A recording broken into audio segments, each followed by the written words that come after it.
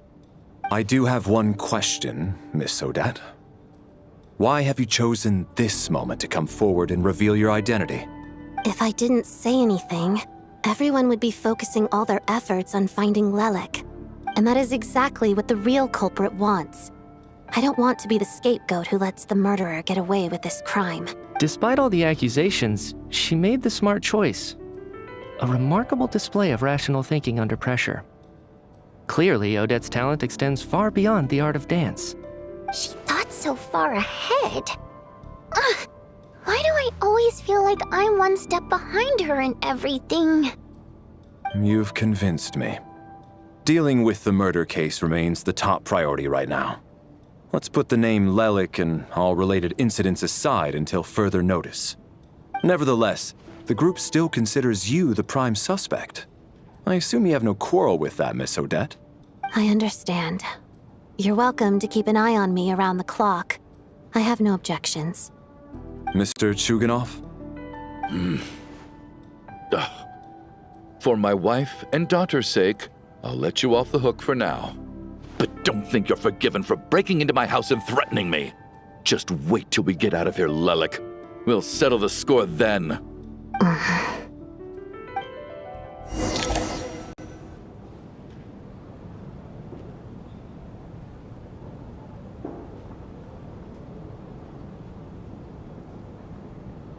Good work, Lelik guard team. And Lelik too. Here, have some hot water. Turns out Valeri knew about my exploits. So now I've been told I have to guard Lelik with him. Shouldn't you be facing my way if you're guarding me? At the moment, it looks more like you're my bodyguards. If the true culprit is indeed still at large, as you have claimed, we must keep our guard up against them also. Don't worry, Tonya. We'll get through this. Once the snow stops, the officials will step in. The investigation will get easier, and then we'll be safe. But once the snow stops, won't everyone just leave?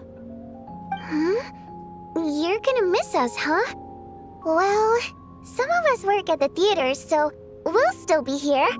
I'll even give you a special backstage pass. Really, Miss Vodyanitsa? That's awesome! You've made a fan for life. Aw, you're so cute, Tonya. All right, let's swear to it. I promise to give you the pass, and you promise to never change your mind about being my fan. Promise. Don't indulge her, Tonya. You don't have to swear an oath over things like that. You really do get carried away sometimes, don't you, Miss Vodyanitsa? Hey, mind your own business.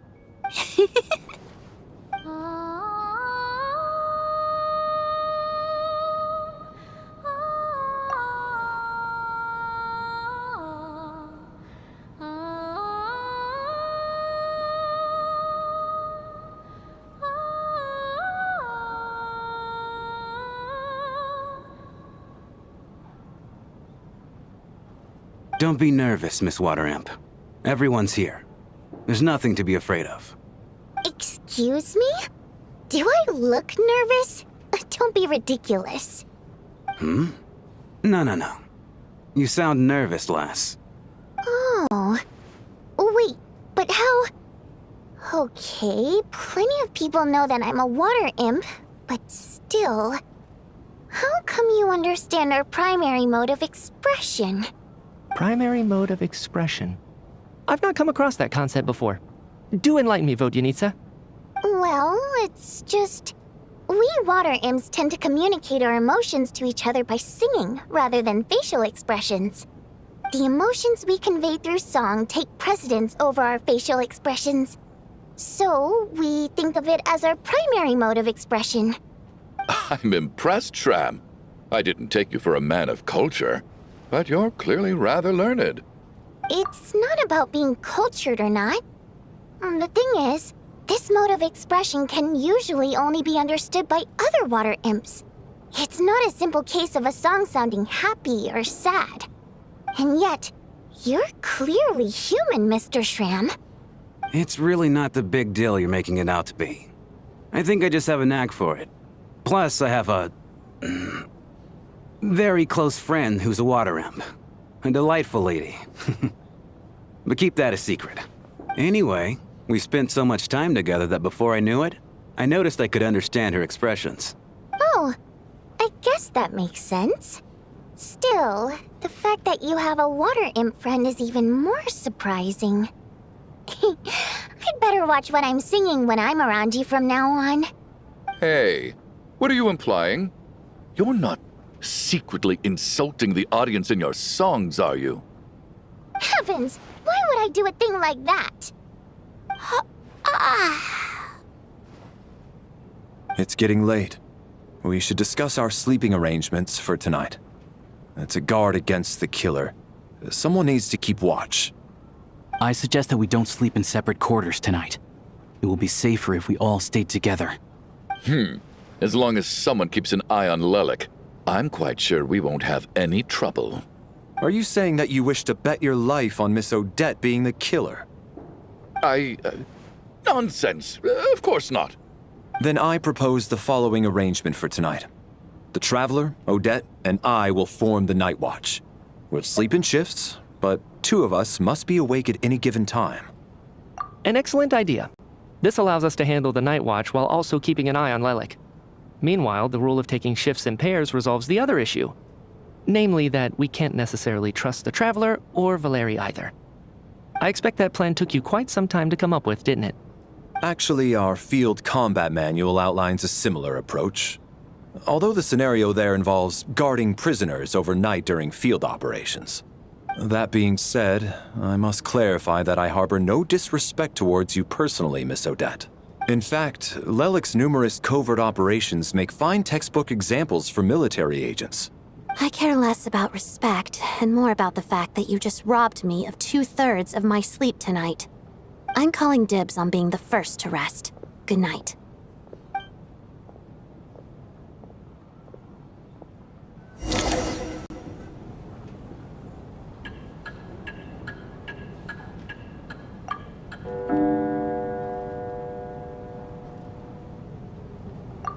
It's almost time. We should wake Odette. How are you faring? Oh, not going to argue with that. I'll take a quick nap. If you start to feel sleepy, wake me up anytime. It's finally time for Odette and I to share the Night Watch. I should wake her up.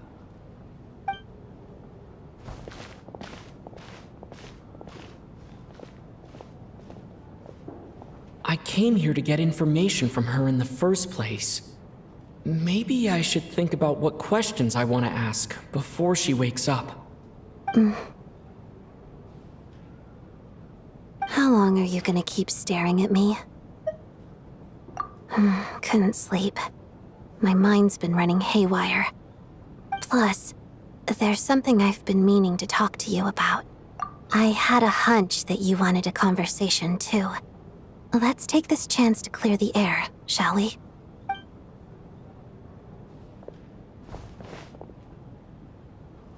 I just had a simple question for you, really. It's, Rosaline.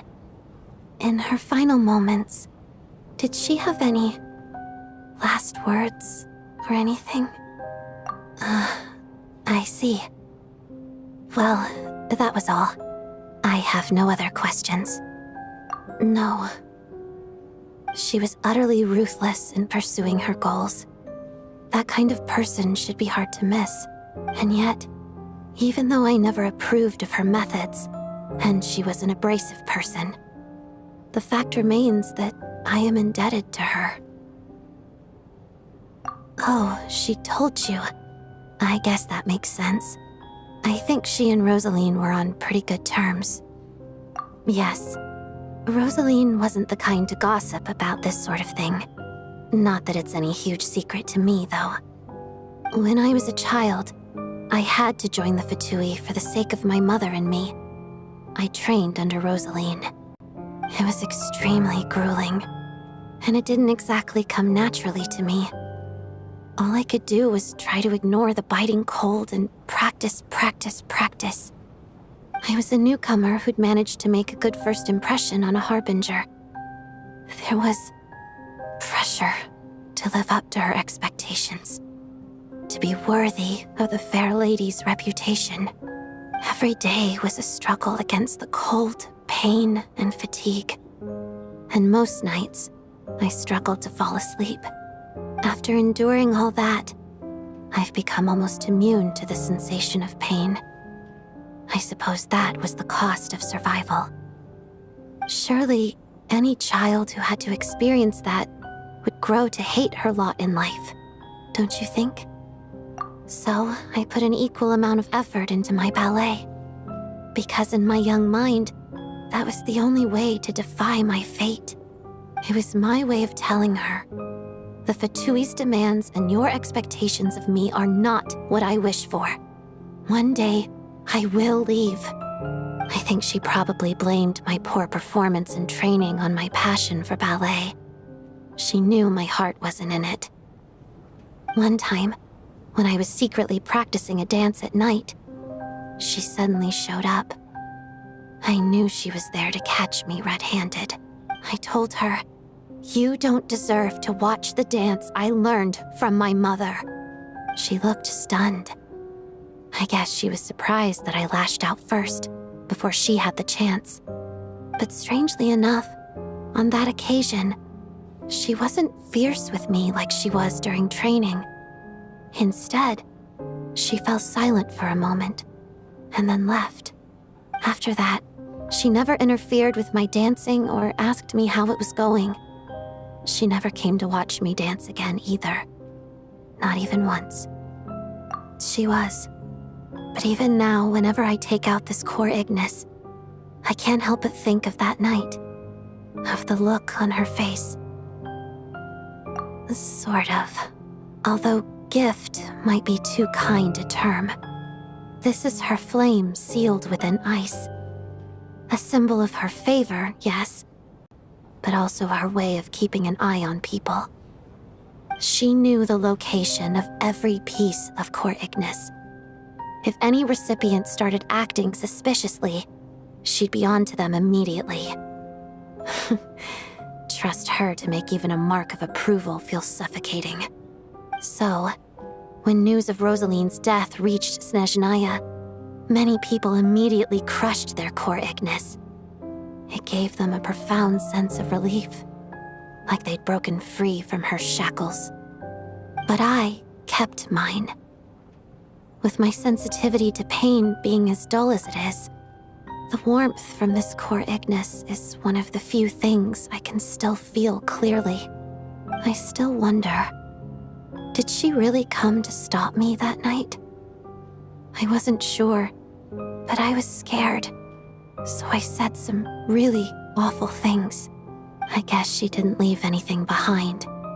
Not that I expected her to. It's fine. It's just a bit of a shame that we couldn't settle our differences before the end. She did. Are you sure she was talking about this event? No, she didn't. I didn't even find out that she'd gone to Mondstadt until a while after she'd left. Wait, in that case... Okay, I will. Thanks for letting me know. There's something I'm trying to figure out.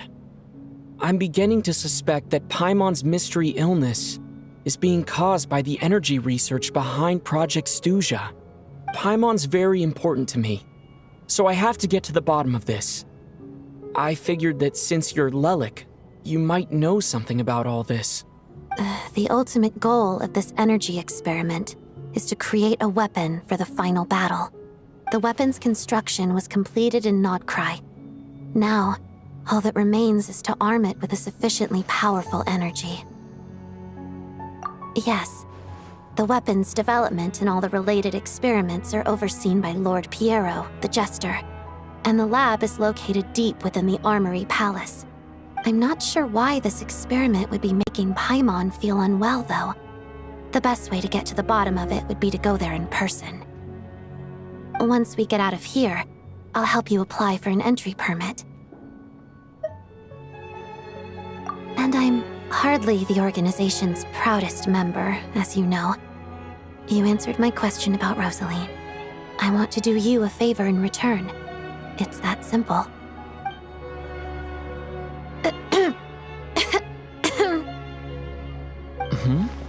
What's wrong? Are you not feeling well? You two seem to be hitting it off. I thought you were sleeping. Of course I was. In the military, one learns to fall asleep quickly, even in the most inhospitable environments. It's vital to staying alert and energized. Why? Is something wrong? Even if he was awake, he can't have overheard us, right? Well, thank you both for keeping watch. Traveler, I'll take over for now. It's your turn to get some sleep. Sure.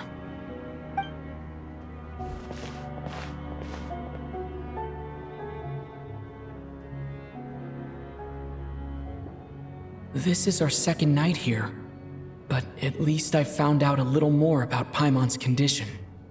I hope she's been sleeping well the past couple of days. Why do I feel like I'm being watched? Seriously? Is this payback for when I stared at her earlier? But I thought she was asleep. Never mind. I'd better try and get some sleep myself.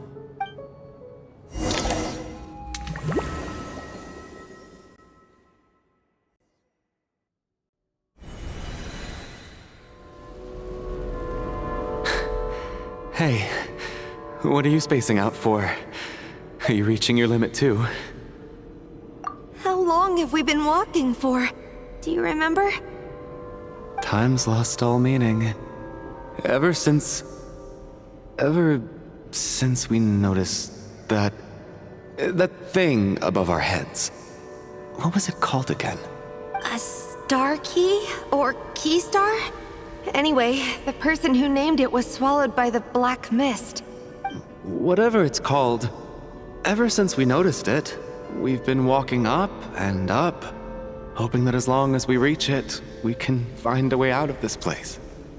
But it seems like no matter how far we walk, we never get any closer. Well, we've come this far. You never know. Maybe we're almost there? Come on, enough moping. Let's go. The black mist is catching up.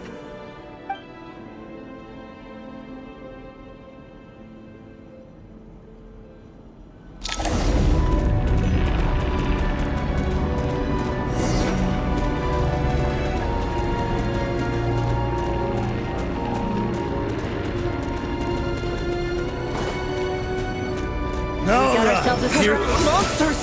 Watch out! Not again! I've lost count of how many times we've run into them. Be careful. Hey, tough guy. Cryostorm!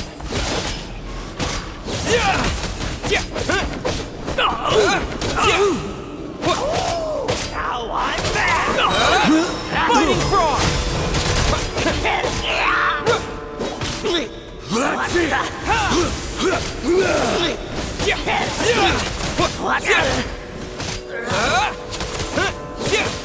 Shut up! Run faster.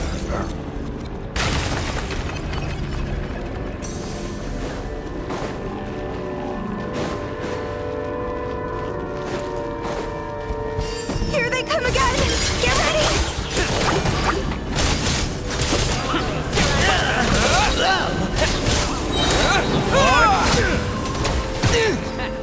Having second thoughts?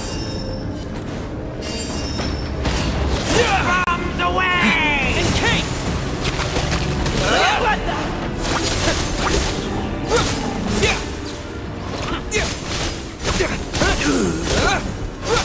Got him!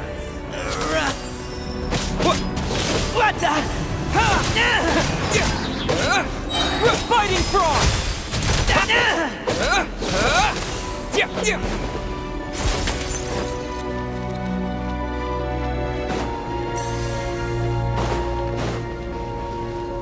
Monsters ahead of us, the black mist behind us.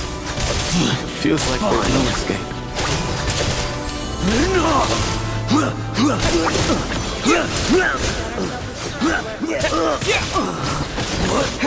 Shut up!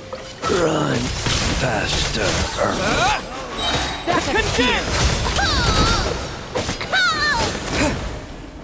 What?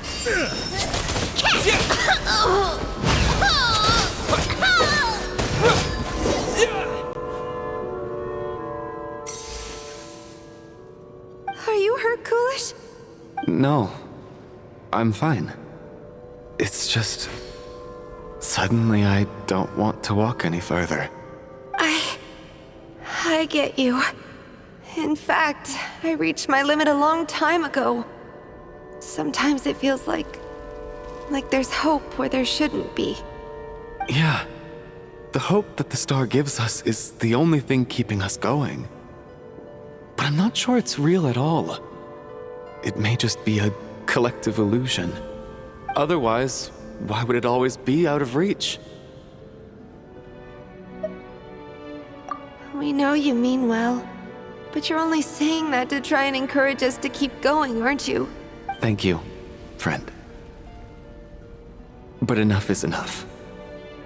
Please don't give me any more false hope. Hope is poison in this place. You're going to continue, aren't you? I admire that. I've given up, but I wish you the best. May there come a day that you catch up to the star and leave this godforsaken place.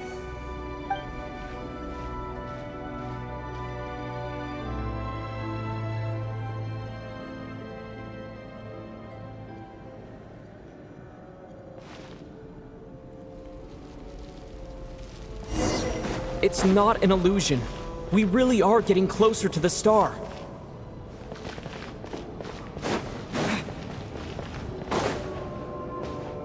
Congratulations. You're the first person to make it here. I'm the star's envoy.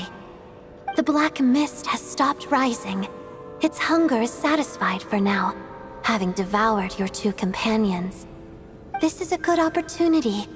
I'll let you get some rest before we continue. What do you mean, leave? The star represents the starting point. It's the waypoint for the beginning. Congratulations on reaching the starting point. Once you are ready, we will head out and walk upwards. I will be right by your side the whole way.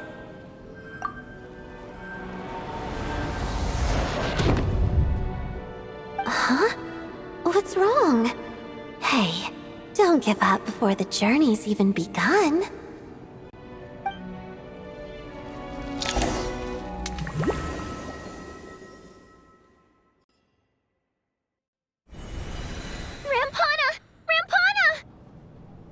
Is that Vodyanitsa's voice? What happened? Coolish, wake up! Please wake up!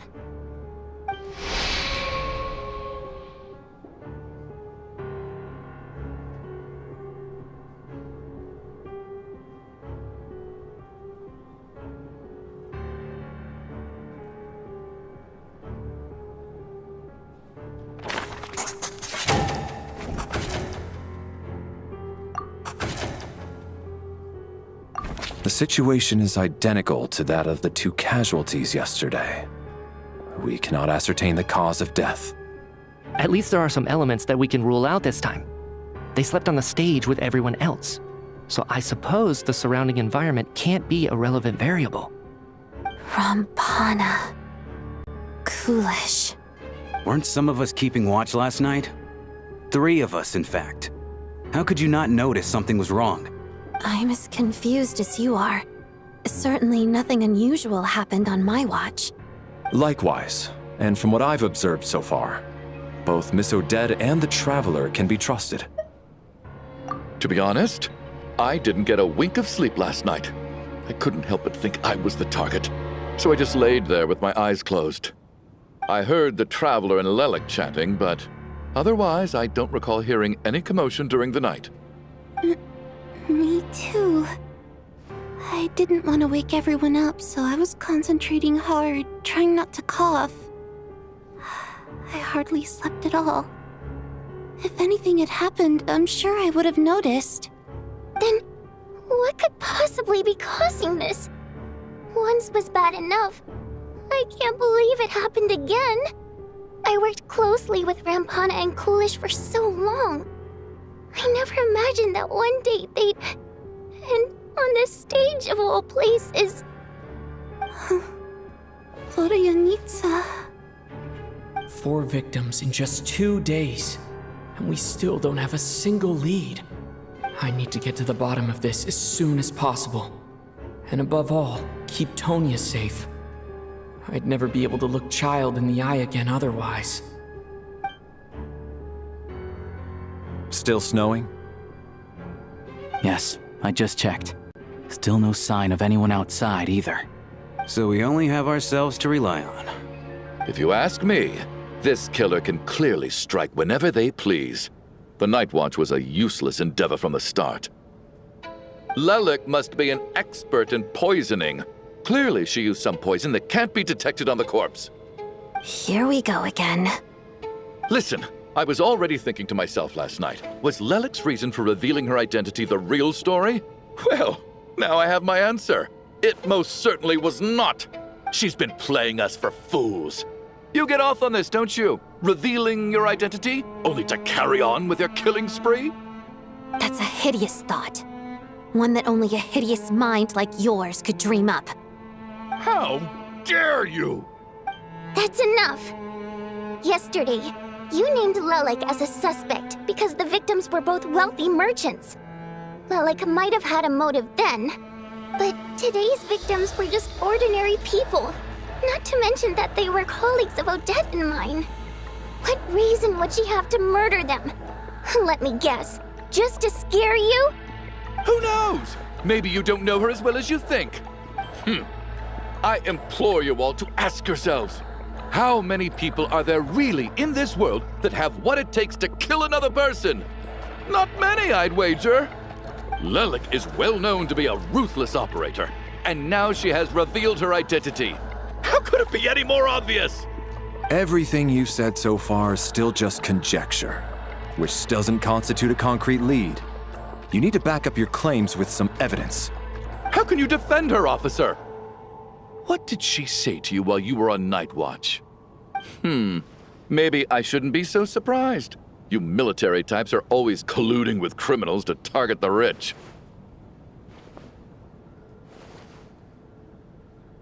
All so you can get your grubby paws on our hard-earned fortunes, then tell us to fall in line. The Fatui, the Druzhna, and the Rokot. Thugs, the lot of you!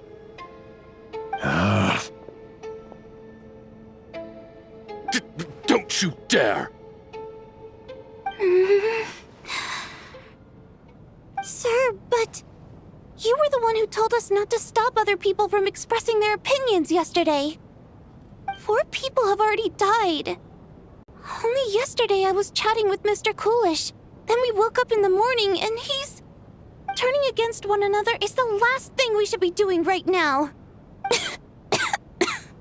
Little girl. Even if Mr. Chuganov is a puffed-up, pig-headed windbag who doesn't have a clue what he's talking about, he's still one of the victims here, isn't he?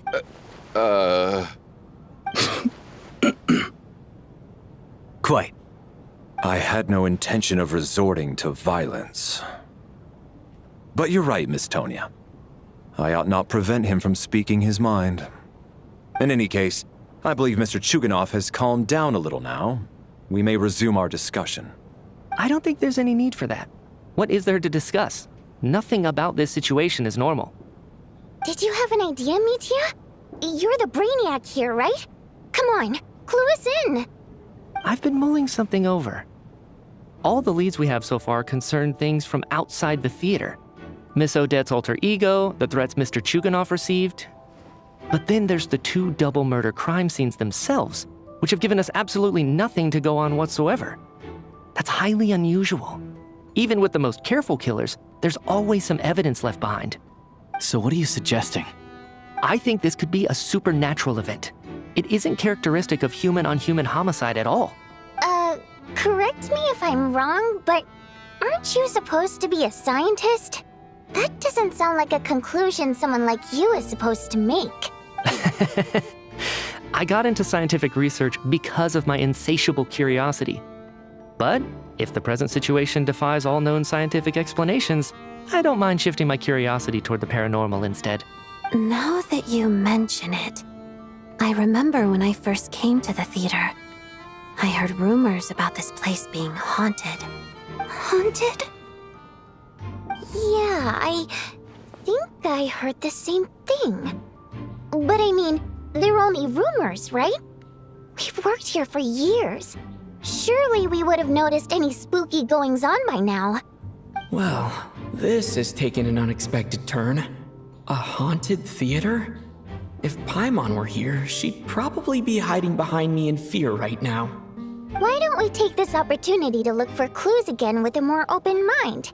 Maybe a different perspective will help us see something different. Very well. Whether it's criminals or ghosts we're looking for, the same rules apply. Everyone needs to tread carefully. I'll move the bodies into the same room for now.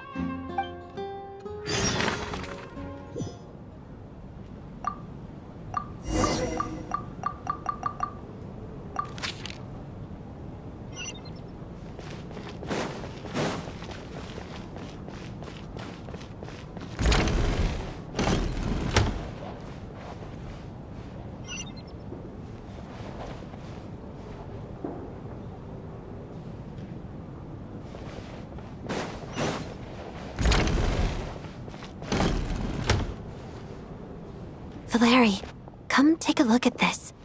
You too, Traveler. Some sort of notebook. What is it for? It's the on-duty logbook for the theater. Kulish was the main person to use it. He mostly used it to record any unusual incidents during a show, audience numbers, exit times, and so on. Yes, he'd always have this logbook with him when he checked tickets at the entrance. This should confirm a lot of key details about the recent show. So, you find anything unusual? Yes. The number of people. I've checked and double-checked, but the numbers just don't match what's recorded in the logbook. Apparently, we have an extra person among us. Are we certain that logbook is accurate? Could someone have sneaked in without buying a ticket or something? Unlikely. Kulish took his duties very seriously. I've rarely seen any errors in his work. Not to mention that this was a dress rehearsal, meaning smaller audience numbers and tighter ticket restrictions than usual. Everything would have been well within his control. We no longer have our tickets with us, do we? They got collected on entry. I assume there's no way we can check them again. Unfortunately not. The theater recycles tickets. Once people are in the door, they don't tend to leave until the show ends, so we collect the tickets at the point of entry. Still, I'm inclined to believe that this discrepancy in the head count is significant somehow. Did an extra person just materialize out of thin air?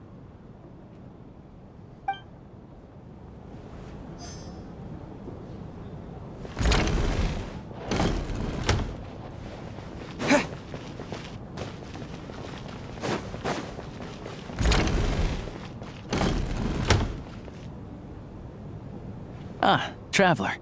Since you're here, come take a look at this. Alosha found it. We're both curious to hear your perspective. It appears to be an investigation report. And the focus of the investigation was the rumors of haunting we heard about earlier.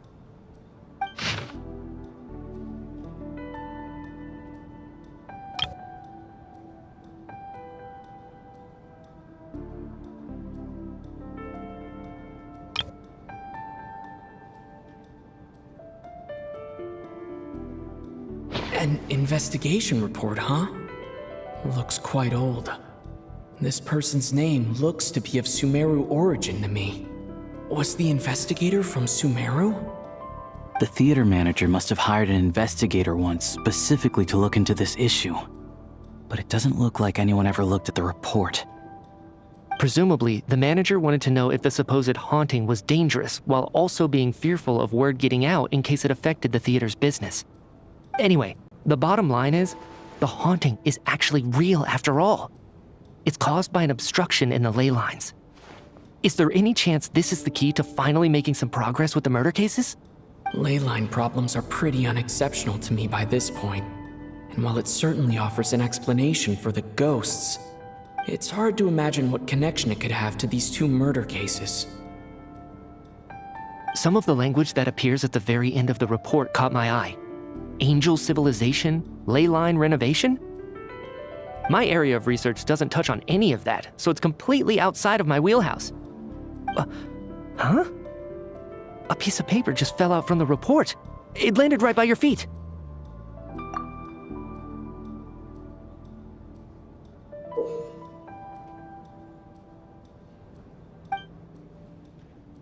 How unnerving. It was tucked inside the report, so it must be a note left by the author. Death is near. Is that supposed to be what's going on here? With us, in the theater? But if so, how did the author foresee it? Could he predict the future somehow? Maybe things are more complicated than we thought. No, wait a second. If we take the report and the note at face value, they completely contradict one another. The report definitively concludes that the hauntings in the theater are harmless and cannot affect the real world. But the note seems to be warning of potential danger. The question is, what exactly does the note mean by death? The various ways we could interpret this keyword lead in completely different directions. Let's pause our analysis here for now. I think we need more information.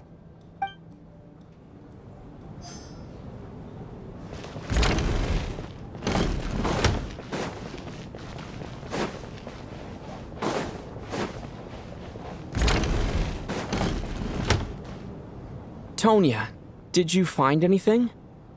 Not yet. Still looking. So... Are we supposed to be looking for something paranormal? I think I'd prefer teaming up with you than looking around on my own. This looks like somebody's notebook. Shall we read it together?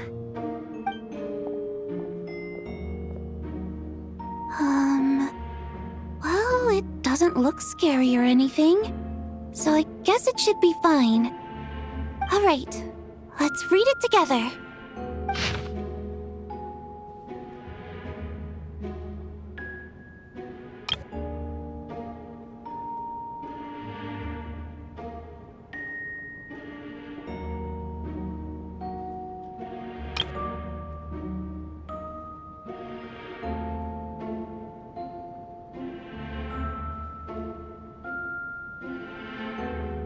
Huh. This has to be Vodyanitsa's writing, surely. Maybe it's a little rude for us to peek at this. I feel like I just read someone's secret diary by accident. It sounds like she's writing this for her parents, right? I don't understand. Why put this stuff in a notebook instead of mailing it in a letter? Because her water imp parents belonged to the aristocracy, who were driven out of Snezhnaya by the Tsaritsa long ago. And now they live somewhere new, where the postman can't get to. We're sorry! It's fine. My fault for not storing it properly. I can't leave things lying around and expect them to get ignored when everyone's scouring the place for clues. All right, give me my notebook back. I'll take over the investigation in this room.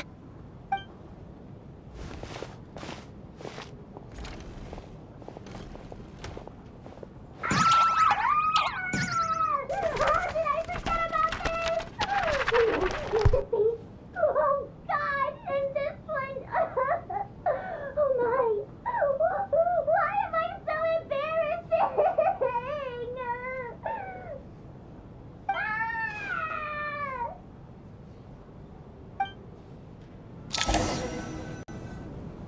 If we take all this together, it's not impossible, is it?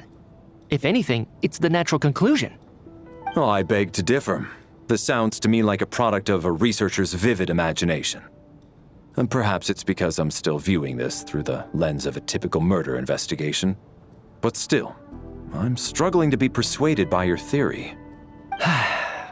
Does it really sound that far-fetched? All right, well, let's treat that as speculation for now. I do agree with what you've said, so let's go with your idea for now. Good.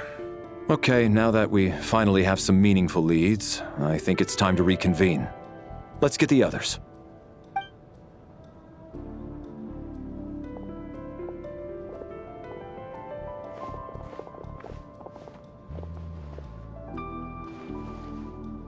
So, that's about everything we've discovered so far.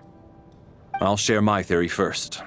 Based on what we've learned from the logbook, I believe the extra person among us is most likely the killer. If the killer had simply bought a ticket, it would have greatly increased the risk of their identity being exposed. I expect he or she either hid in the theater ahead of time, or found a way to slip past the ticket inspection. They then blended in with the group and waited for an opportunity to strike. What about the note found in the investigation report? Any thoughts on how that fits in? The killer may have simply planted it there as some sort of sick joke. I've seen my fair share of psychopathic killers. They love playing cryptic mind games. So, it has nothing to do with the haunting of the theater after all. This theory makes sense to me. If we have an audience member unaccounted for, chances are they didn't come here to watch the show. Could it really be that simple? So, in other words, all we have to do is find out who got in here without a ticket, and all our problems will be solved? Then let me make one thing clear. All the theater staff should be well aware that I came here for the rehearsal legitimately, yes? There's no way I'm the one who didn't have a ticket. It's true. I hear you used every trick in the book to get a hold of that ticket, too. Everything short of throwing a temper tantrum and rolling around on the floor at the entrance. I most certainly did not degrade myself in such a way. Probably a stupid question, but I might as well ask. Did anyone here get in without having their ticket checked? Guess it was naive of me to expect them to just admit to it. Especially after the unprompted Lelik reveal. Once was already a miracle. Twice would be unfathomable.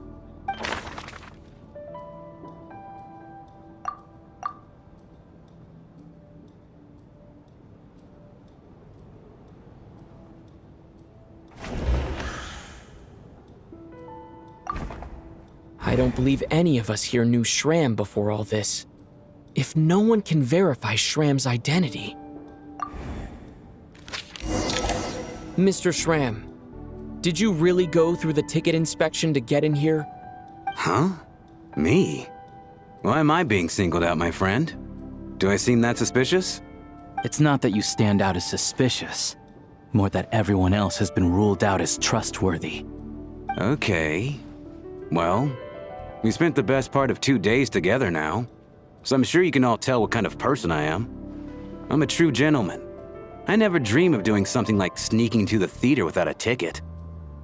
Yeah, I have no doubt that you're a good person. But the problem is, none of us here actually know you, so no one can say for sure that you are who you claim to be. Although, actually, what was it you said last night?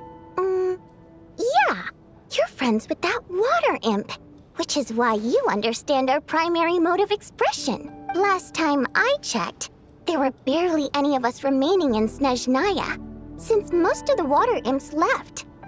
Could you tell me a little bit more about your friend? There's a good chance I actually know her. And I suppose it's also kind of a way for everyone else to get to know you a little better.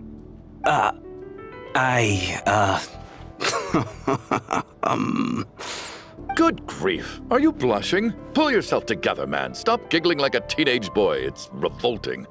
Hey, revolting is a little strong. All right, fine. I'll admit it. That water imp friend of mine, The truth is, we're dating. I was just a bodyguard hired by our family. But the stars must have aligned, because sparks began to fly between me and their daughter.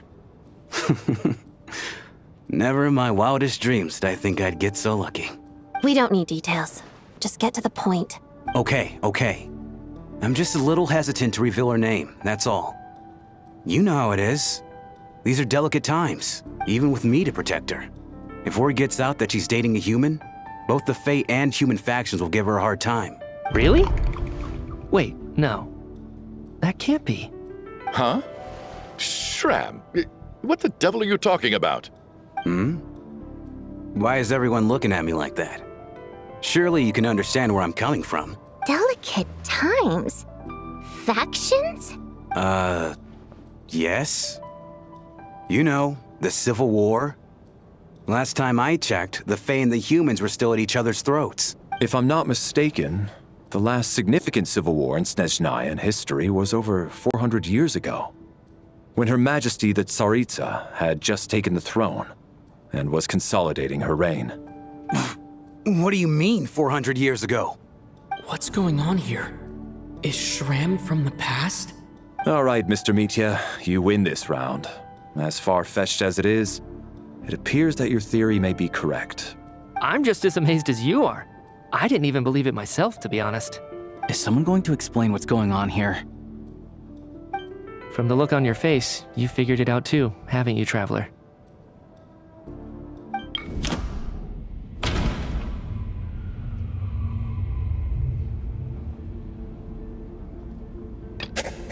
That seems to be the case. Shram's the extra person, but there's no way of learning his identity from this clue.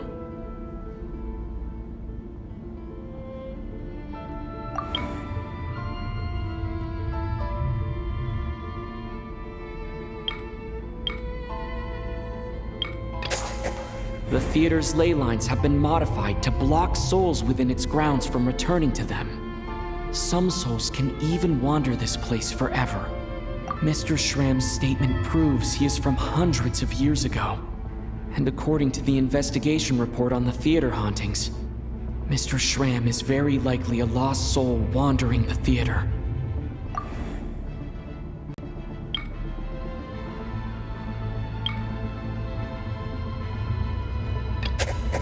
This is Mr. Valeri's hypothesis. If there is no supernatural element to this incident, it's very likely to be true. For some unknown reason, the soul that has been wandering the theater due to the ley line issues has joined our group and blended in. Yeah, that must be the immediate reason why the ticket count doesn't match the number of people present.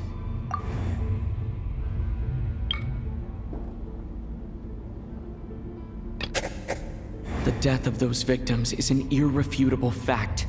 It is the outcome of whatever's going on here. What we need to do now is find the truth within this information. The contents of the investigation report have been verified. There are indeed ley line issues and wandering souls in the theater. Death likely symbolizes the deceased. Mr. Shram, for instance. Death is near. That must mean that there's a dead person in our midst. That's the truth, isn't it? Yeah, the logic is clear now.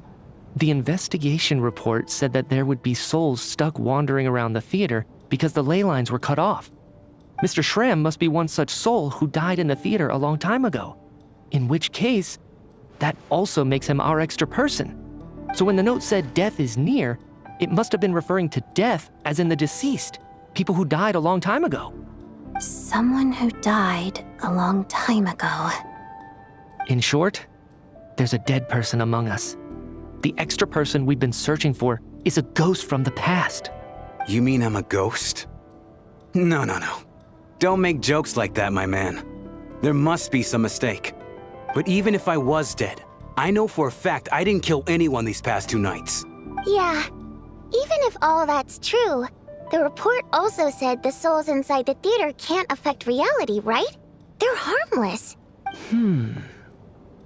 Then what if the problem isn't the souls at all, but the ley lines themselves? The ley lines have a powerful ability to attract and devour souls. Let's say that the ley lines are like a black hole, constantly seeking to engulf souls. But the souls that don't want to return are trying to avoid being sucked in. Huh. Why does this analogy sound so familiar? What happens when the black hole can't achieve its goal? I'm only speculating here, but what if it ended up swallowing innocent souls by mistake, or intentionally taking other souls to compensate? That could explain why we weren't able to determine a cause of death. If you're right, and their souls were devoured by the ley lines, it does make some sense. It does seem to explain a lot of the things we couldn't make sense of. Does that mean it's true? Except there's no concrete evidence. Mitya is relying on a lot of logical leaps. Still, it seems like the best explanation we have under the circumstances. All right, so how could Shram not know that he's dead? Seems a little unlikely that he hasn't noticed anything unusual even after several days interacting with us. On the contrary, it's perfectly normal for a soul to wander the theater for centuries without questioning their existence or reason for being there. It's simply what's natural for them.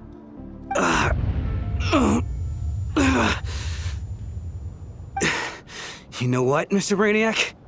I think you might actually be right after all. I'm trying to remember and... even though my head feels like it's going to explode, I think... it's all coming back to me.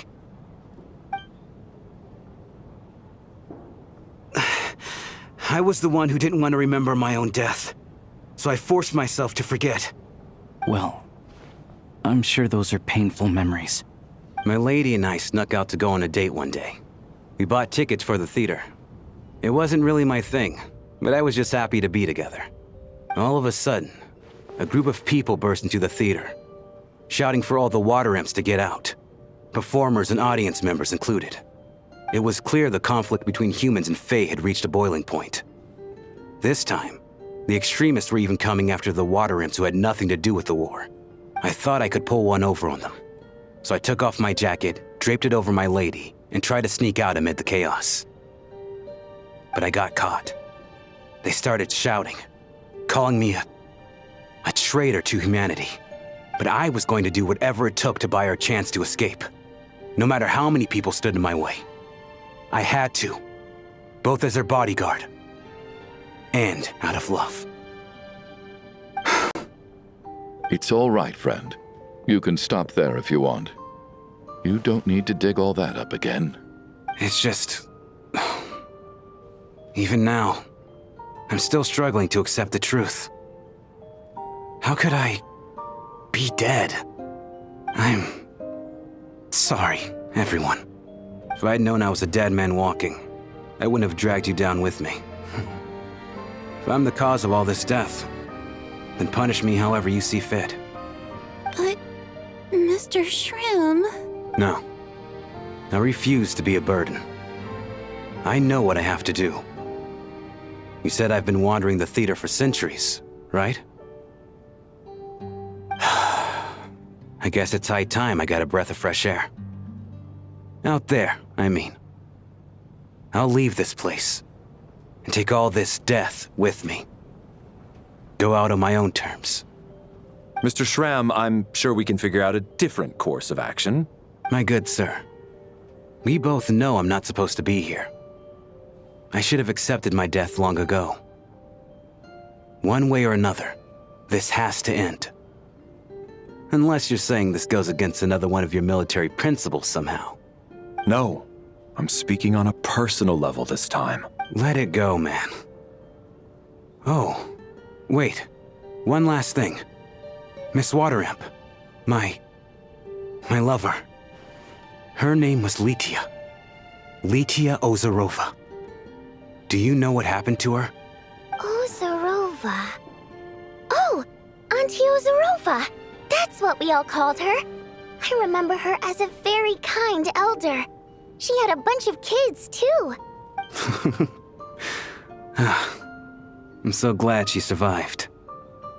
And she had lots of kids? Good. That's... good. I could hardly expect her to stay single just because of what happened to me, right? As long as she went on to be happy, that's all that matters. Besides, I'm dead.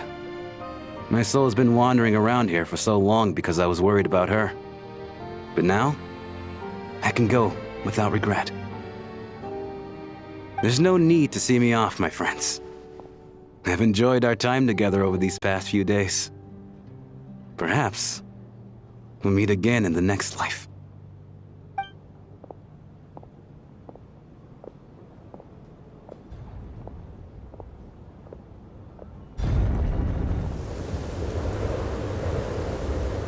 Take care, my man. I knew Mr. Shrim was already dead, but I still feel so sad. Death is cruel, no matter how we might try to make sense of it. So, was the conflict between Fae and humans really that bad back then? I was only little, so I don't remember much. It's terrible to think that so many innocent people had their lives turned upside down. Even the historical records about that time period don't say much about it.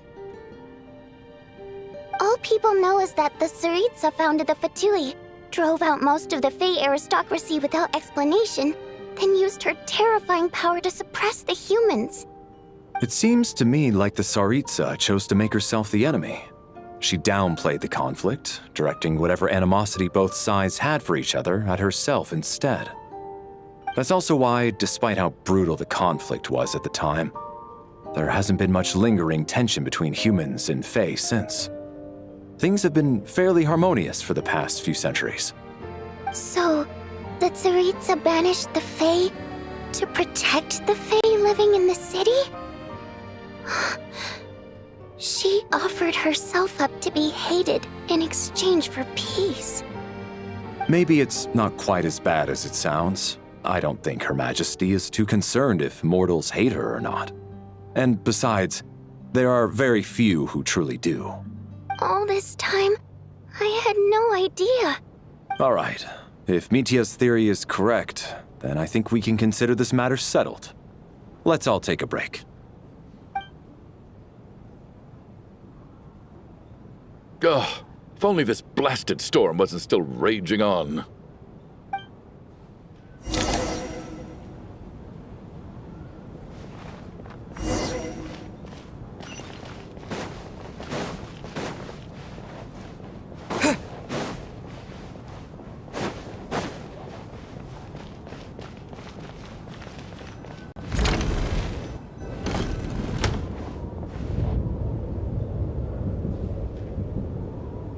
Looks like now we can just rest until the snowstorm stops.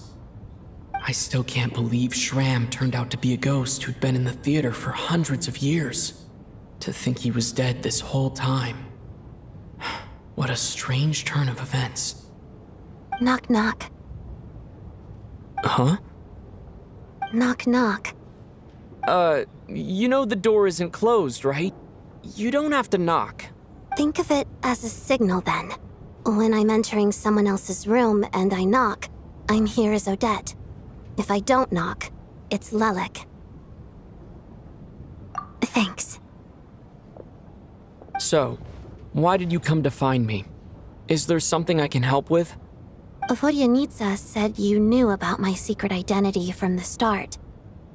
But when everyone was discussing who Lelik could be, you were worried that revealing what you knew would be unfair to me. So you kept it to yourself, right? Yes.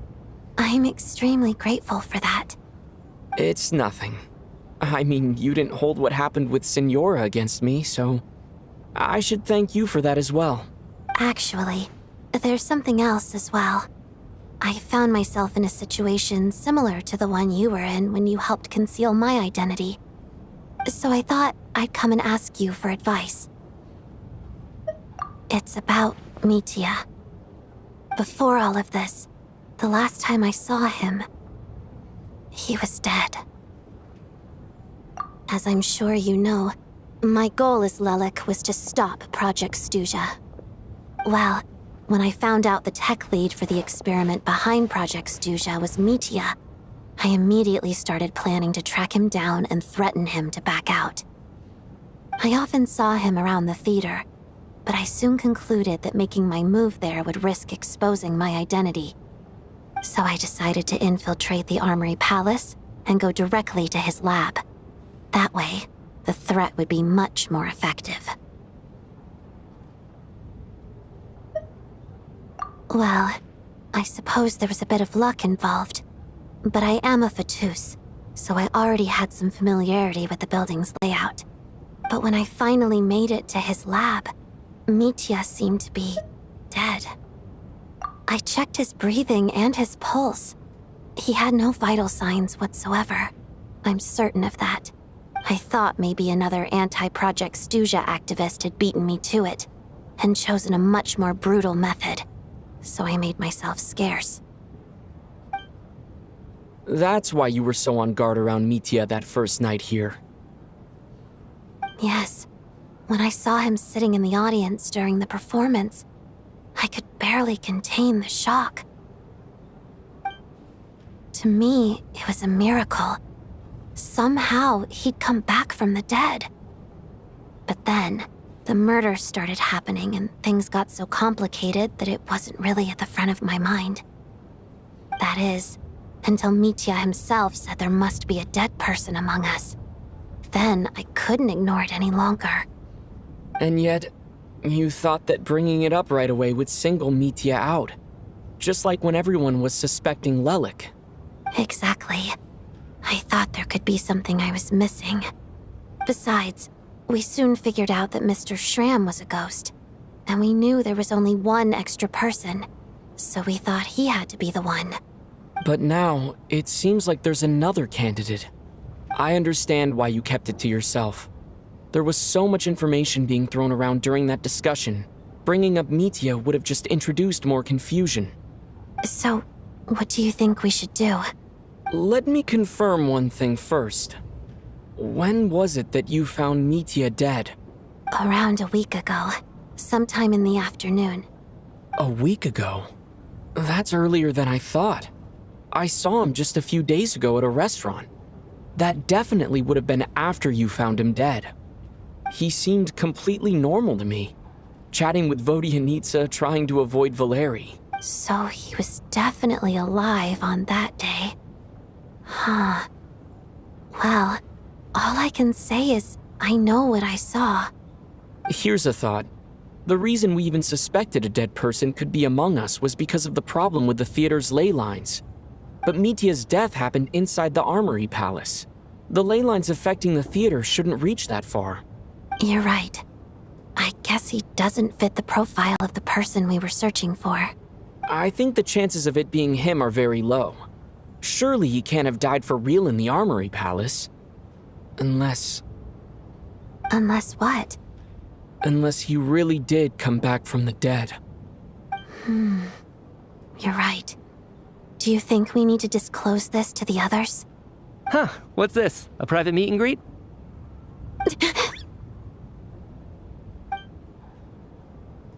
Where do I line up? That's not what's going on here.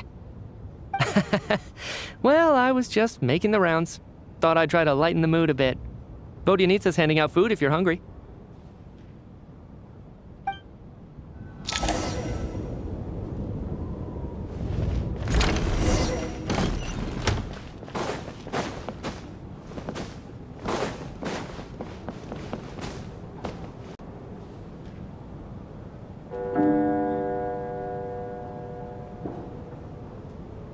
What is going on with this storm?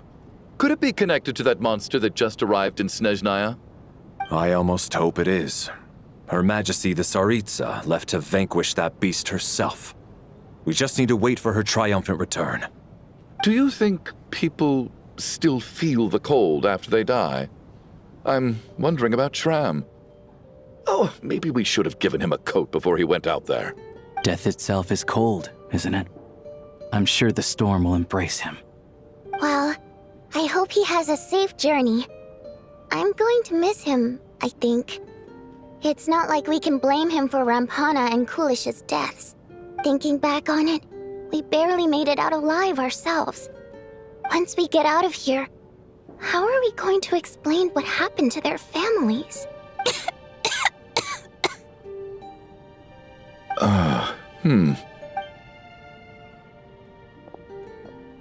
Are you okay? Here, take this. I've never used it.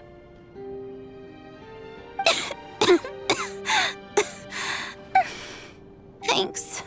Look who's Mr. Nice Guy all of a sudden.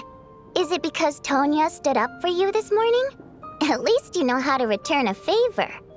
Yeah, without Tonya, who knows how badly he would have been hurt. I told you already, I never intended to resort to violence. Duh, bunch of rascals. Little girl? I was rather surprised when you spoke up for me this morning. I didn't think I had many admirers here, so,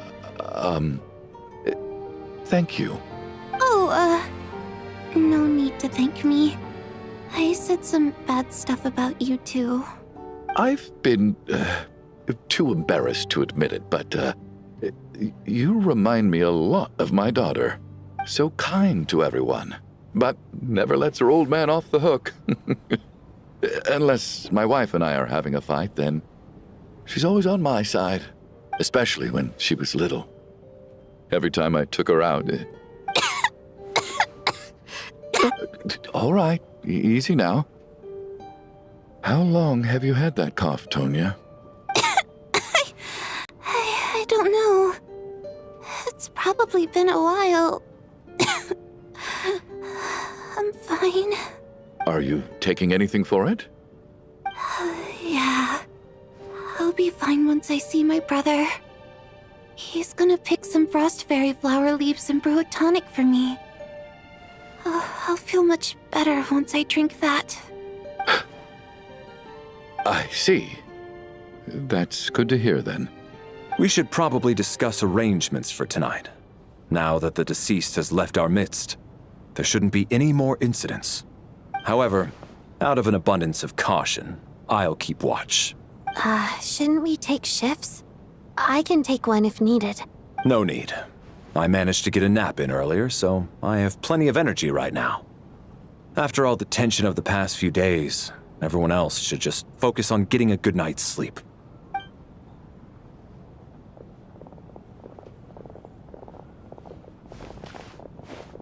What a long day. This whole situation turned out to be way more complicated than I expected. But Valeri's right. I should just try to calm down and get some rest. The last thing I want is to give myself nightmares.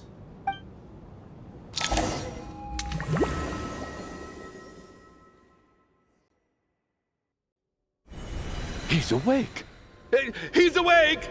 Get over here, you big lug, and take a look! If you must call me something, call me Mr. Door. The Black Mist is coming. You need to go. Are you all right? Can you walk? We just got attacked by monsters on our way up. That Mr. Door fellow protected us. He just seemed to come out of nowhere. Not much of a talker, but when it comes to taking down monsters, that man doesn't hold back. Curses! The Black Mist is catching up to us. We need to keep going. Mr. Door, I don't believe I've ever seen you around here before. Why is that? There's no need to try to get to know me. I'm just Mr. Door. I have to find the door that belongs to me. Mr. Door! Looking for trouble! Get rid of them! I can just push these ones out. Oh.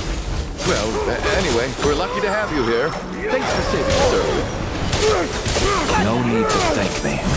This is where my duty lies.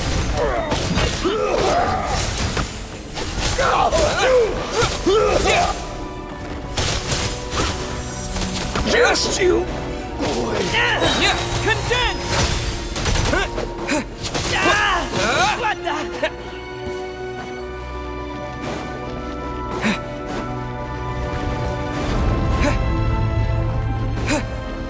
So we're doing this the hard way. Ready to taste my fists? And Kate!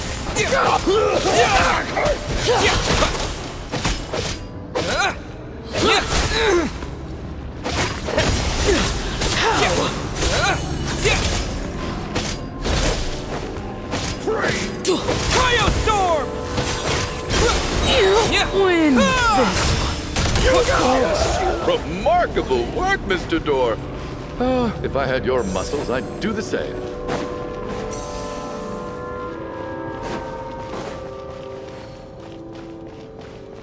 Are none of these doors the one you're looking for? No.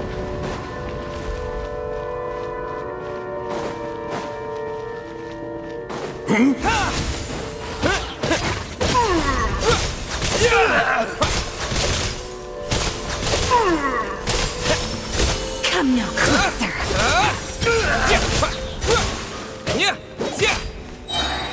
Encase! Fighting Frog! Condense and crystallize.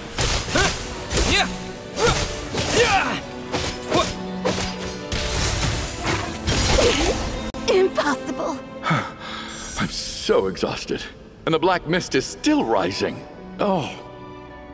Wait, look! There's more monsters down there. Are they coming from within the black mist? No! They're gaining on us! Quick, keep going, or they'll be at our heels any second!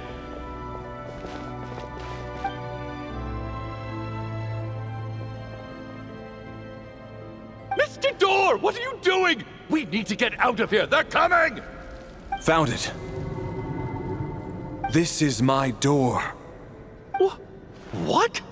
You mean you're going to stay here? I am a door. This is where my duty lies. No! You saved us. We can't leave you behind. You must keep going. A door can only keep things out for so long. You must make haste. But... Oh, you're right. Let's go. We can't let Mr. Door's sacrifice be in vain.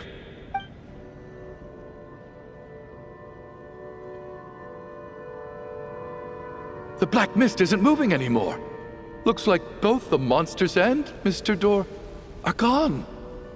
I didn't just imagine all that, did I?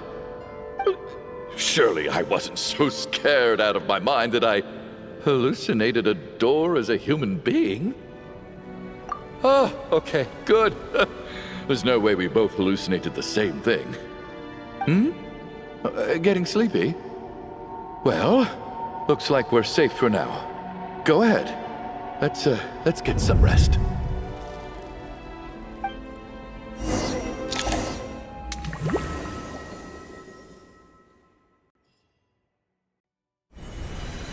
What time is it? Is it morning? I think I had a nightmare. I guess everyone's still asleep? These past 2 days have been exhausting.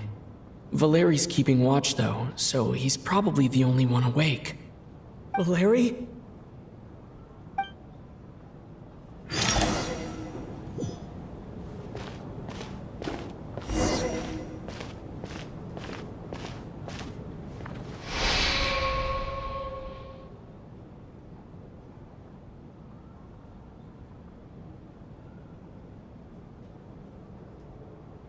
Wake up!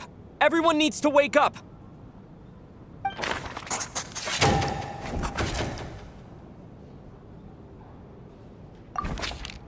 Just like the last 2 nights. No clear cause of death. I've been a real thorn in your side, haven't I, Mr. Valeri? Now you can rest in peace. But for me, life will be all the duller for not having to run away from you, my friend. How's Tonya? Is she okay? I just checked on her, and it doesn't seem like anything serious. She's just exhausted from the past couple of days, and she's still recovering from her illness. We should let her sleep a bit longer. That means Valeri was the only one who died last night. If Valeri was awake and keeping watch, it would have been impossible to kill him without waking everyone else up. That much is certain. This is so frustrating. Why has nothing changed since yesterday? I thought we already dealt with the dead person causing all this. Actually, one thing has changed. There's only one victim this time, not two. Does that mean...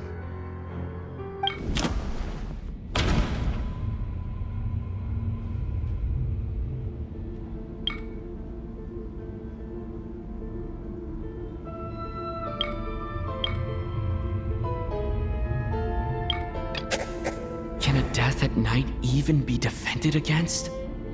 This logic seems baseless to me. After the deceased Shram left, there was one less victim last night. That more or less tracks. It's a reasonable conclusion, considering the only variable that changed.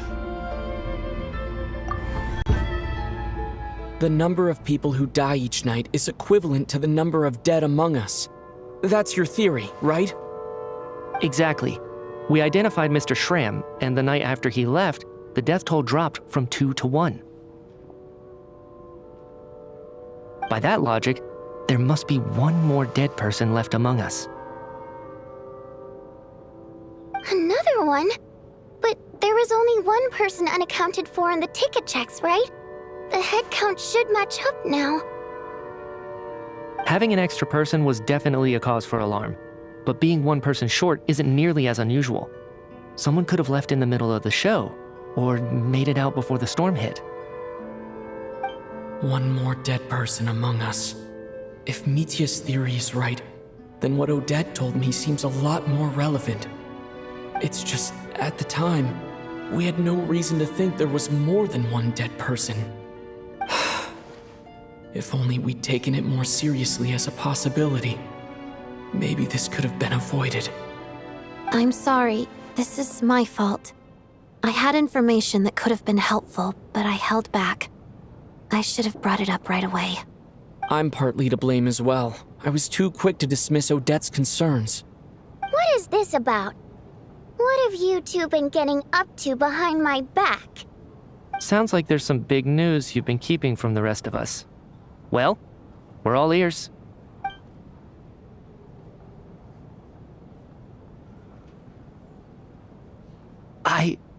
I'm the dead person? Wow, that's certainly news to me. Odette and I talked about it yesterday, but we thought it just wasn't possible, so we left it at that. Yeah, I don't blame you. If I'd been there, I probably would have reached the same conclusion. It just sounds too unbelievable. Let me just try and verify this. I just scoured my memories trying to think back to the afternoon Miss Odette mentioned, but I honestly have no recollection of dying. That's where I'm different than Mr. Shram. Having seen Mr. Mitya a few days ago myself, I also find it hard to believe he could be the other dead person among us. Well, if it isn't Mitya, then who? Do we vote on it? If you don't mind me asking, Traveler, I believe you mentioned that you know Tonya's brother. Had you ever met her before all this? No, never. Wait, are you saying... Now just 1 minute. I know where this is going. You can't just randomly point a finger at anyone you want. You're in the hot seat, and all of a sudden you want to divert our suspicions onto somebody else? Trying to pick a fight, Mr. Chuganov? Whenever you open your mouth, all you do is attack people, and I've had enough of it. If you don't want to engage in a civil discussion, you can shut up. You little brat! Did Mitya ask about Tonya because he suspects her? I suppose I only identified her by age, and nothing else. Could that mean... I'm just saying, you're going around casting suspicion on people for no reason. How could Tonya be dead? I can vouch for her, if nothing else. I've seen her before. She's the sister of that Harbinger, isn't she? The one called Child. Oh, really? You're telling the truth? Since being here, I don't think I ever mentioned she was Child's sister specifically. Does Chuganov actually know her? If Chuganov can vouch for her, then it can't be Tonya either. In which case, it seems unlikely that there's another dead person among us at all. Miss Odette, could you go over that afternoon with me one more time, when you found me dead? No problem.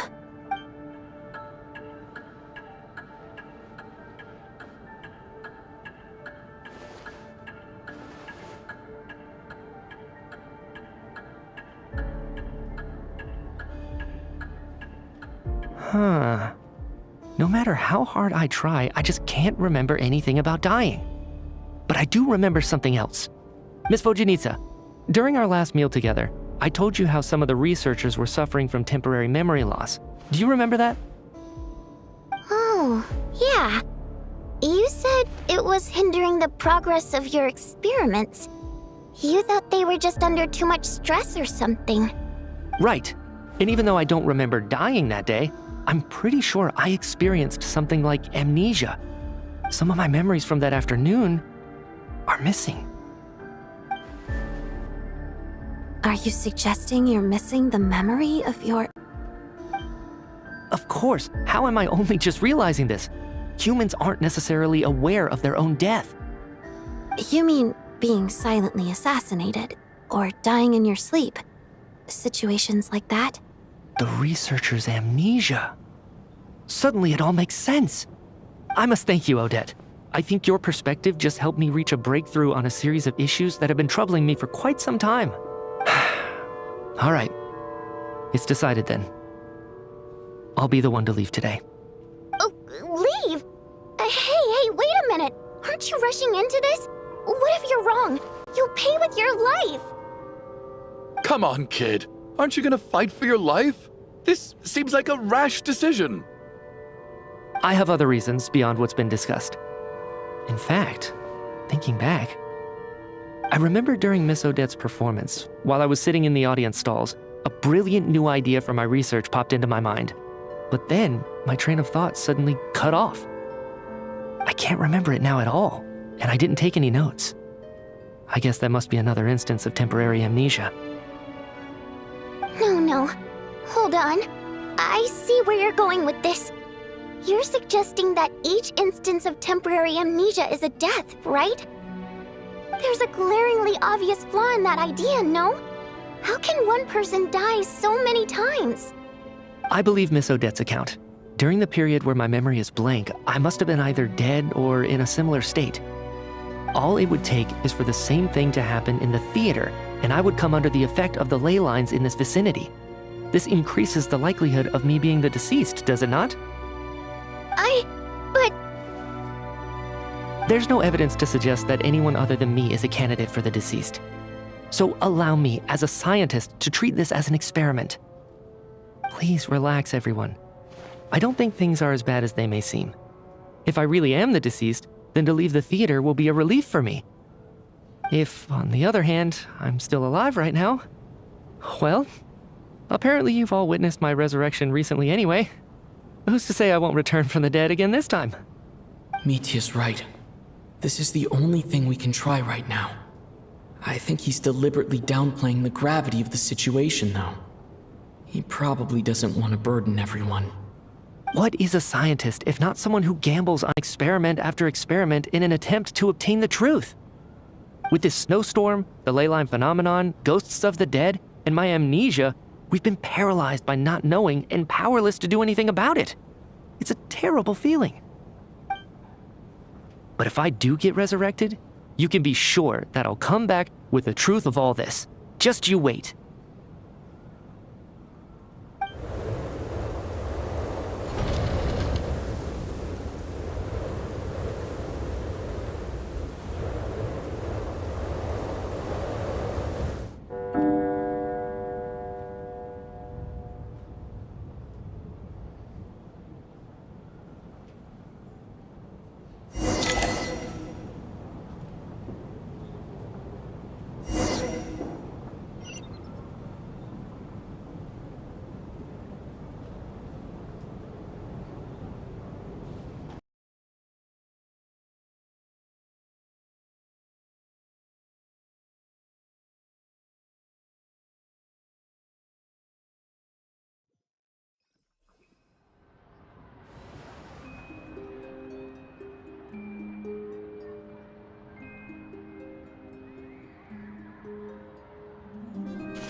Poor Mr. Mitya.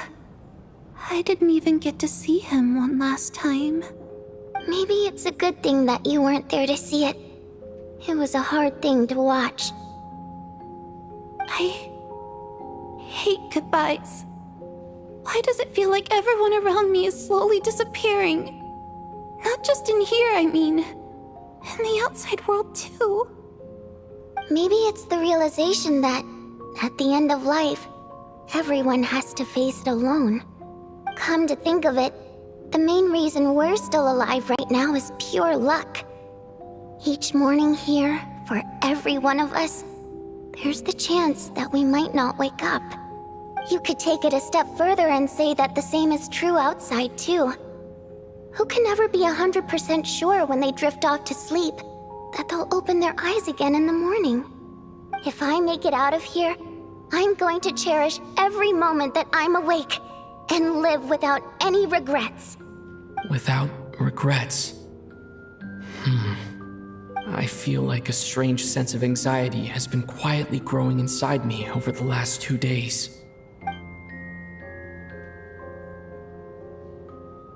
Are you okay? You look really glum. If something's bugging you, let's talk about it. There's only a few of us left here now. After everything we've been through, what's the point in keeping things bottled up? I have a travel companion named Paimon. Alosha and Odette have met her before. She's been feeling unwell recently. You're worried about her, aren't you? That makes sense. We've been trapped in here for days.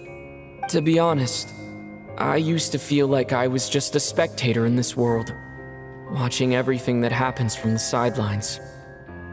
Maybe it's because I'm a descender. A descender? But with Paimon by my side, over time, I slowly felt my connection to this world growing stronger. She loves eating, sleeping, and having fun, but she's also a great guide. It's her authenticity that makes this whole world feel more real for me. Over the last few days that we've been apart, I've often caught myself wondering, what would Paimon say if she were here right now?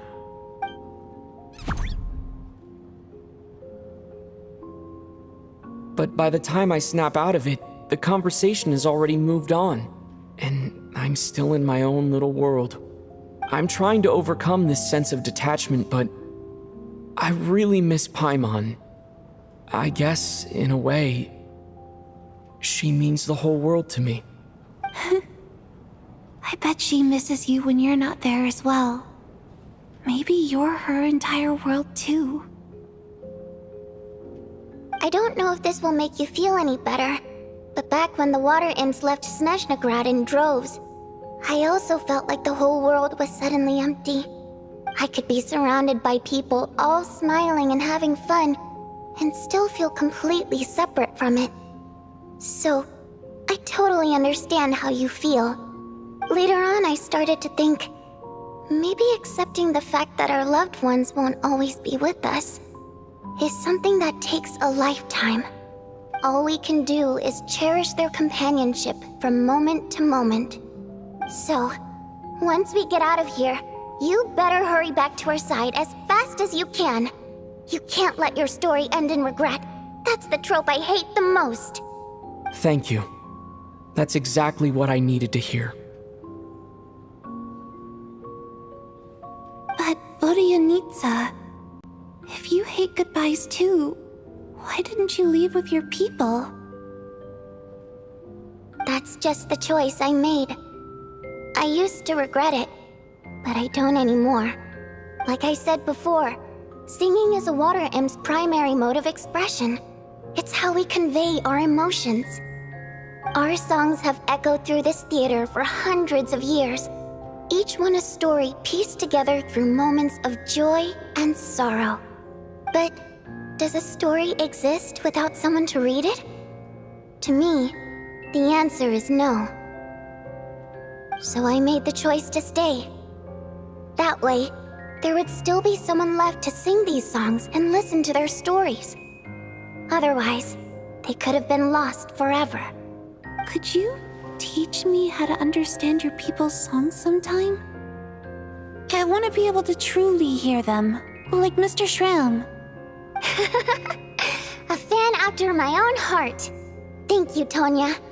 How about I sing something for you, and you tell me what you hear? Okay, I'll do my best.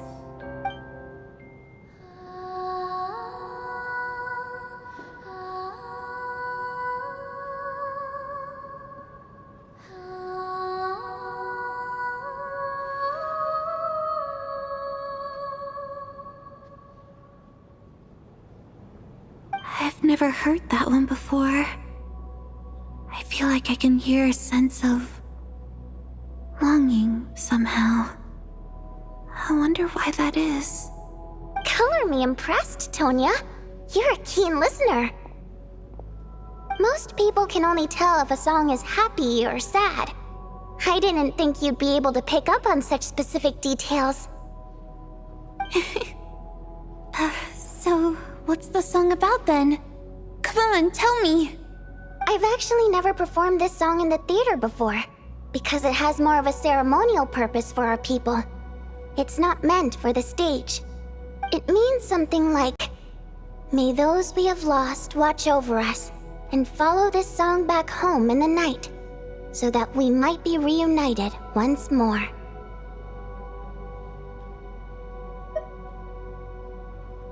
No wonder I could hear that sense of longing. You sing it for loved ones who have passed away. I hope it reaches them. It's getting late, Tonya, and you're not well. We should all turn in early. I suppose there's no reason to keep watch tonight. Okay, but, before I go to bed, could you sing that song a couple more times for me, Vodyanitsa? Of course. Anything for my #1 fan.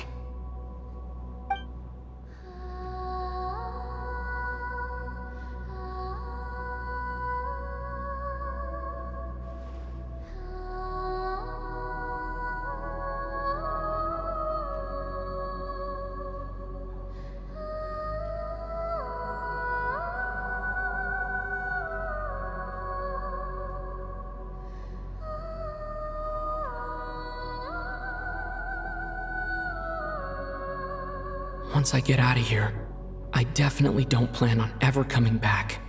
But I guess that means I'll never get to hear Vodyanitsa sing again. That's a sad thought. Before I fall asleep, I should cherish this moment of companionship while it lasts.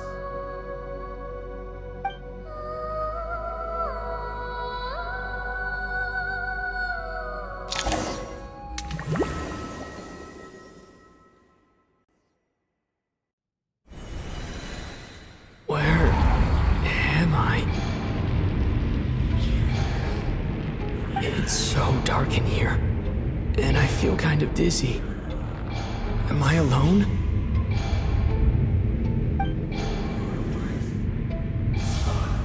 Huh? What was that noise?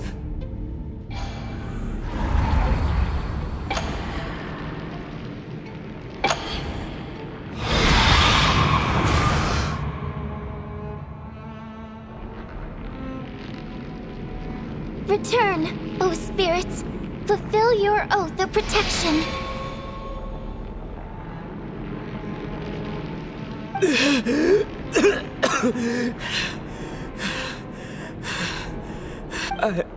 I'm alive? What just happened?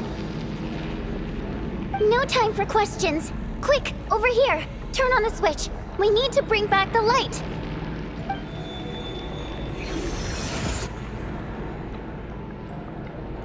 All right, we're safe.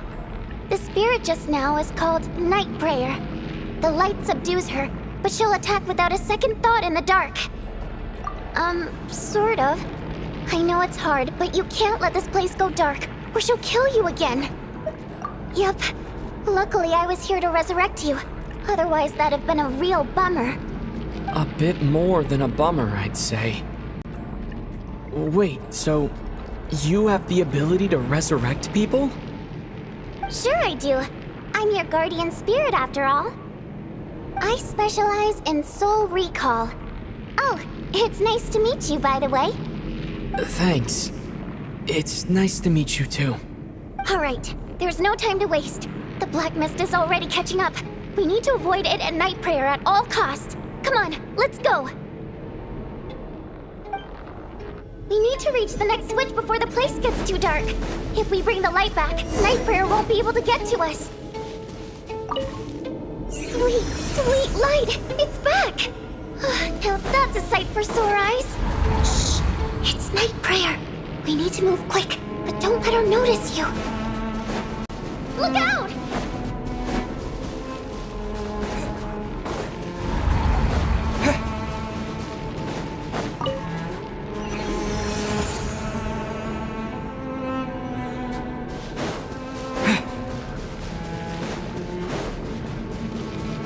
The next switch is over there.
Too.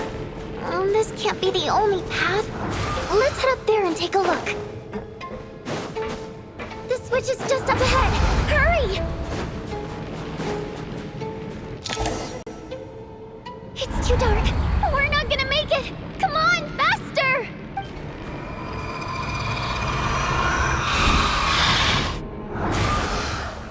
Traveler! I won't let you die like this. Not on my watch.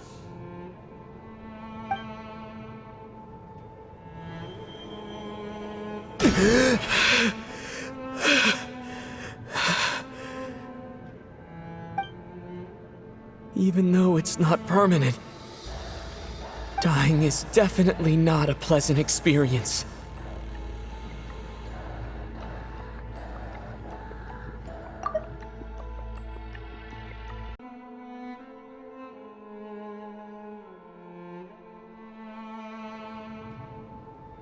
Great. You're back. Yeah, thanks to you. Time for you to get out of here. Quick, before the light runs out. What about you? You're not coming with me? I can't. I've already been used up. A guardian spirit's skills are finite. I can only resurrect someone so many times. I might not look any different, but my essence has been exhausted. Now, I will slowly start to fade away. I can go no further. The Black Mist is where I belong. It's okay. Why didn't you tell me sooner? Because it wouldn't have changed anything. That knowledge would have just burdened you. And a guardian spirit's role is to protect. But... Go. Now, before it's too late. I already hear Night Prayer approaching.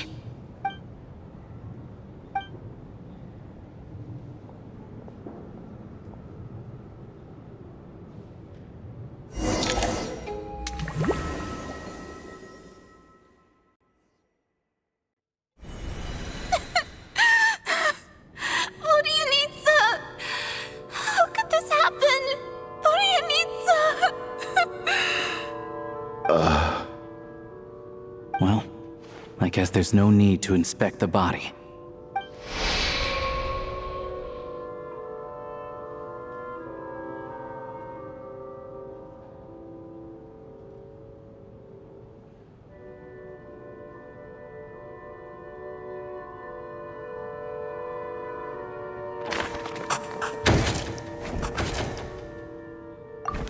This wasn't supposed to happen. You lied to us, didn't you, Chuganov? You've been lying from the start. Take a long, hard look at yourself before you go around accusing other people. I suspected you on day one, Lelik, and now look where we are. By some strange coincidence, you've never been targeted. You just happen to have survived this long? No, you should be the prime suspect. And you, little hunter, ever so content with staying on the sidelines. Yet you were the one who stopped us from leaving from the start. Why are you trying to keep us here? Now you're just lashing out indiscriminately. That's either a sign of anxiety or a guilty conscience. Where was all this passion and bravado before? Decided to fight until the bitter end. Is that it? Is that a threat? Fine, bring it on. You think I'm afraid to die after all this? You want to kill me? Go ahead. I'd like to see you try. After all the trauma of the past few days, everyone's been pushed to the breaking point. Valeria and Mitya aren't here anymore. Someone else needs to step up and take charge. But first, I need to think this through. Considering everyone left, who's the most likely candidate for the deceased?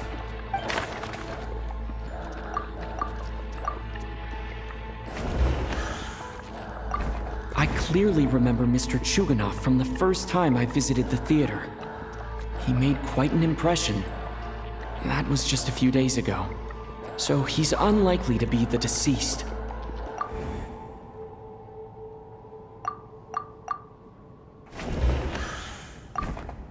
Of those who remain, the only person we've never met before is Tonya. There is room to doubt her true identity. People are easily misled by first impressions. Now that I think about it, Child's sister was in fact a label I imposed on her due to my own assumptions. But Mr. Chuganov vouched for Tonya's identity yesterday. With basically no other possibilities left. Could it be?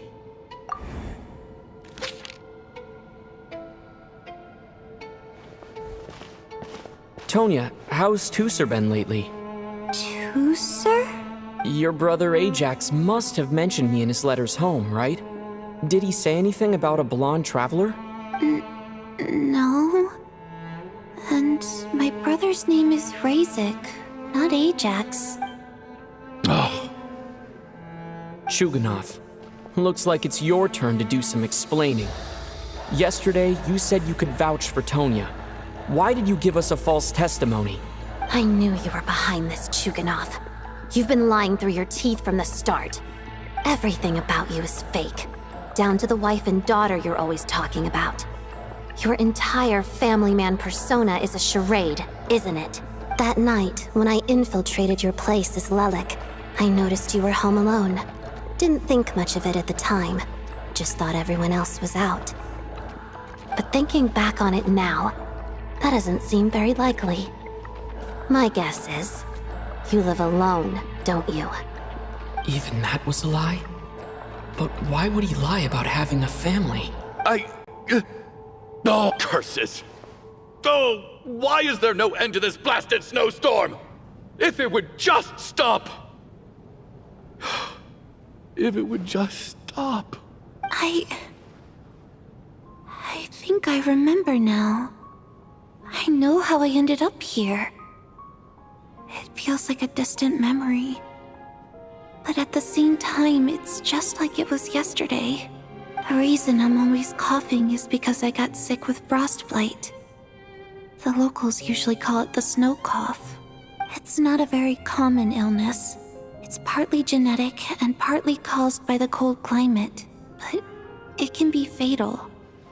They sent me to the hospital as soon as they found out I had it. And I spent so long lying there in that hospital bed. After a while, I felt myself growing weaker and weaker. Nothing seemed to be working anymore. Neither the treatment that the doctors were giving me, nor the medicine my brother was brewing from frost fairy flower leaves. So one day, I told my brother that I wanted him to take me outside for once, so things could be like they used to, just for one day. I wanted to meet loads of friends, experience new things. He agreed. He snuck me out of the hospital, and we escaped. We got to the theater, bought tickets, and went inside. Oh, it was all so exciting. I remember the show very clearly. It was amazing. But I found myself getting sleepier and sleepier. Oh, Tonya. When I woke up, I couldn't find my brother anywhere, so I guessed he'd already left. But there's no way he'd leave me behind. So I decided to stay here and wait for him. At the time, I figured he'd probably gone to brew some more medicine for me. I was planning to chew him out for abandoning me when he got back. Tonya, it sounds like by then you'd already... Yeah, I know. I understand now. Dead, aren't I? This cough and the feeling weak, it's probably just my body's memory. After all of that, it turns out I can't blame my brother after all. I was the one who abandoned him. I'm sorry, everyone. I realized this much too late. It seems like death skewed my perception. And now I've dragged you all into this mess. Your name probably isn't even Tonya, is it? Didn't that ever strike you as odd over the last few days? Well, when I was little, my brother and I read a storybook, and Tonya is the name of one of the characters. When we escaped from the hospital, our family and the hospital security were looking everywhere for us. So when you first approached me and said my brother had sent you, and called me Tonya, I thought he must have chosen a fake name that only the two of us would know. Because he was afraid of getting caught. Now, it seems like that was just wishful thinking. At least your memory of death isn't painful. That is a small comfort. Now it's your turn, Chuganov. Talk to us. I believe no lie is ever told without a reason. You're right. I was lying. I happen to know that the Harbinger child and his sister Tonya managed to get tickets, so I lied to you and pretended I knew them. And yes, I was lying about my family too. The truth of the matter is, I lost them a long time ago. I just refused to accept reality. And now I've spent the second half of my life living a lie. I'm a joke. My daughter's name was Iskra. And before you ask, yes, Iskra, as in Iskra Manufacturing Plant. She also died from the snow cough. She was just 6 years old. If she were still alive today, she'd be around the same age as little Tonya here, after Iskra passed. My wife couldn't bear to face those memories either. So she chose to start a new life, without me.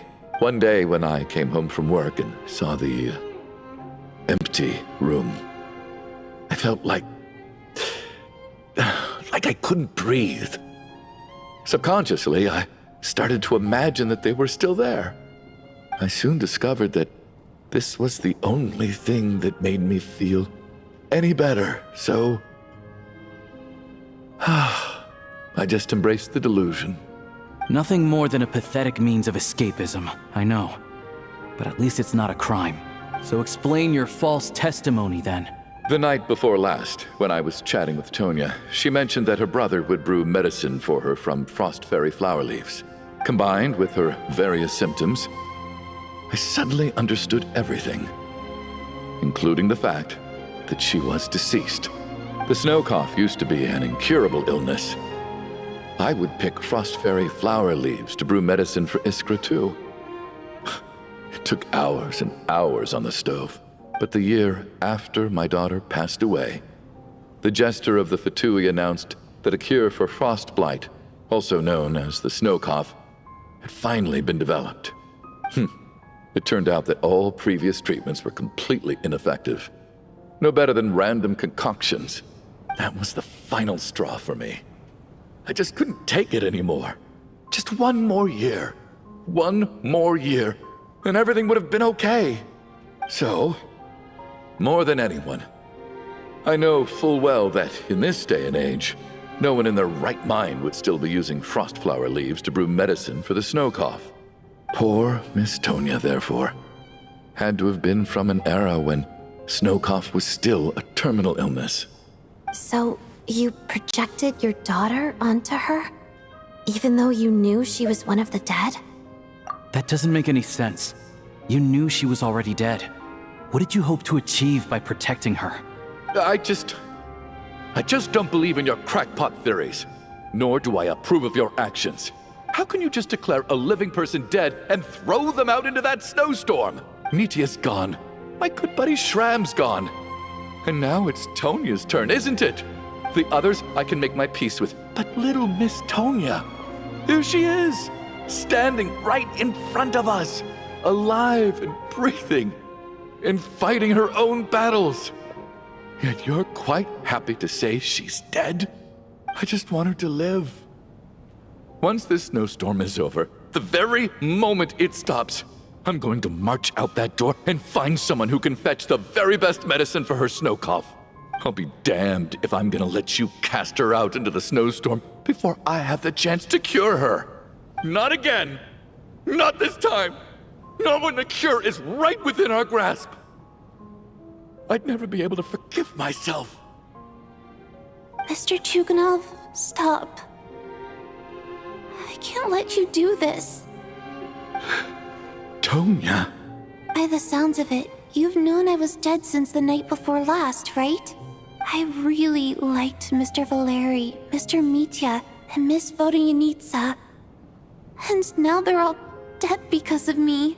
I'm not happy about that. The reality is, you've been trying to fight your own demons through me. But all you've really done is trap me inside your delusion along with you. No! Listen to me. I want to save you. I do! Well, at this point, I'm quite sure that I'm dead. I don't need to be saved.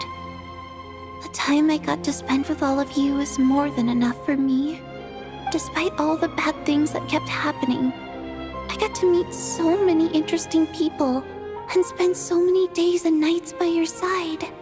Since the day I escaped that hospital until now, this has been an adventure I never even dared to dream of. I'm very fond of you all. If it were only possible, I'd trade my soul to bring back the ones who died. If it meant things didn't have to end like this. And that's why I'm not fond of you at all, Mr. Chuganov. I'm sorry. It's them that you owe an apology to, sir. Not me. Well then, I suppose this is it. It's time for my adventure to end. I've caused enough trouble. You're leaving already? It's still early. Don't you want to stay a little longer? No thank you. Oh, and by the way, my name is Patashka. It was nice meeting you all.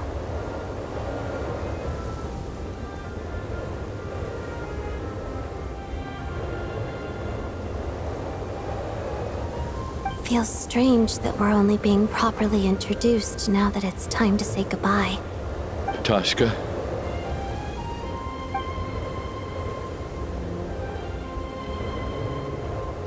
What are you doing, Chuganov? Are you crazy? Let me leave. I can't keep lying to myself anymore. In your dreams. Don't think you're getting off that easy when you had a hand in the deaths of so many people. The Fatui have honed quite an array of enhanced interrogation techniques since they were founded. Once we're out of here, Lelik will personally give you a taste of every last one.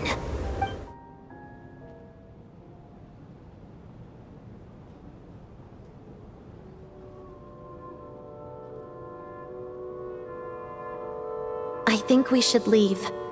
I doubt this snowstorm is ever going to stop. For all we know, this storm might have destroyed all of Snezhnaya by now.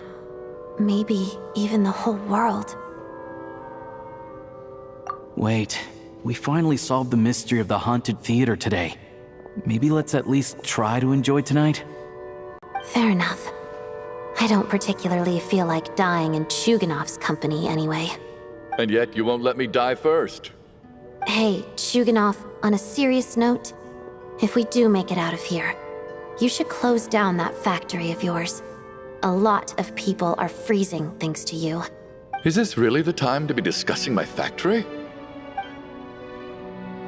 All right, fine. I'll shut it down. Doesn't matter to me anymore. Am I hearing things? Or was that a knock at the door? There it is again. But I don't understand.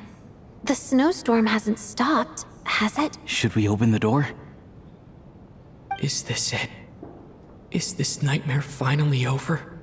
If the last few days are anything to go by, I probably shouldn't be getting my hopes up. Whatever lies beyond that door at this moment. It could be something even more terrifying than everything we've been through so far.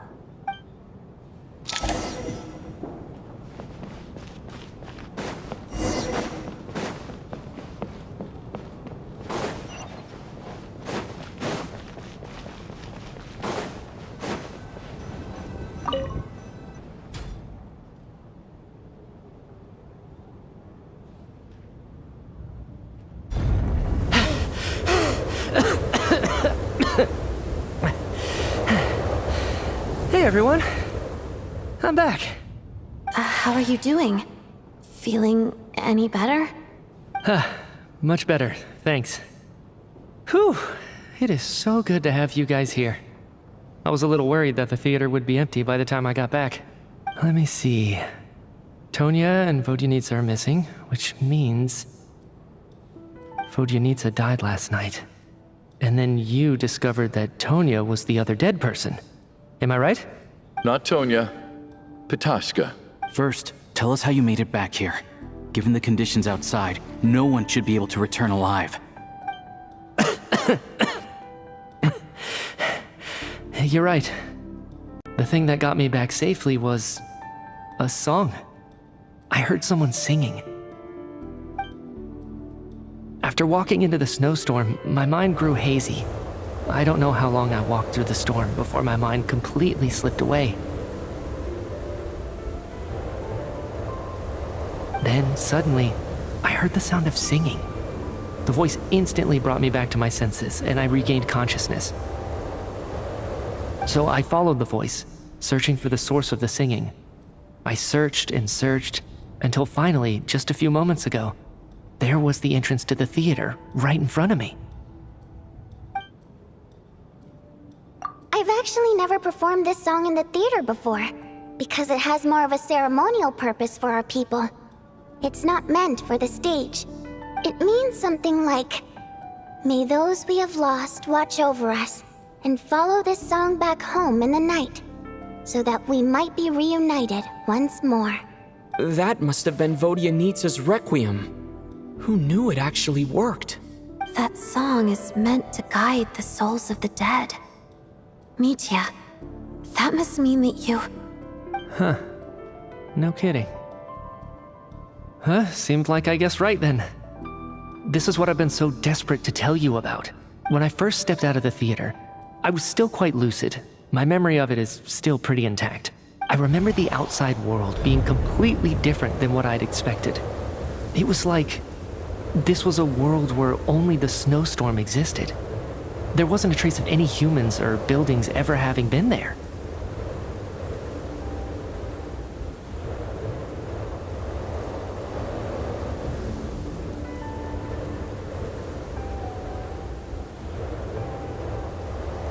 I don't know how else to describe it, except to say that it just didn't seem like the real world. And as for the Requiem, if I was guided here by Vodyanitsa's song, it can only mean that I must already be dead. And this is my soul, not my body. but I didn't experience a clear moment of death while I was out there. Nor do I feel any different now than before I walked into the snowstorm. You don't seem any different to me either. In fact, this is something I've been wondering about for a while now. If souls aren't physical, shouldn't they lack tangible form? Both Shram and Patoshka were clearly deceased, and yet their souls didn't look or feel like ghosts at all. They were visible, tangible, no different than you or me. This raises a truly terrible thought. Is that really what Mitya is suggesting?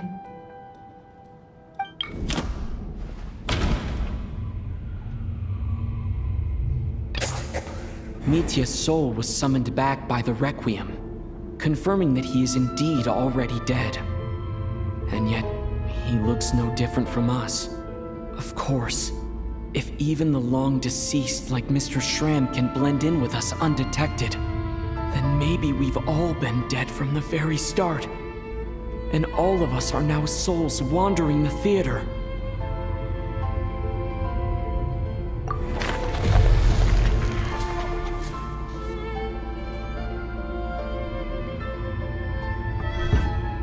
Yes. I think that this is probably the afterlife.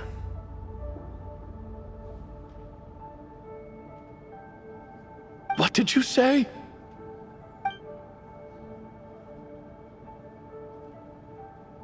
You heard me. We died in the theater. All of us did.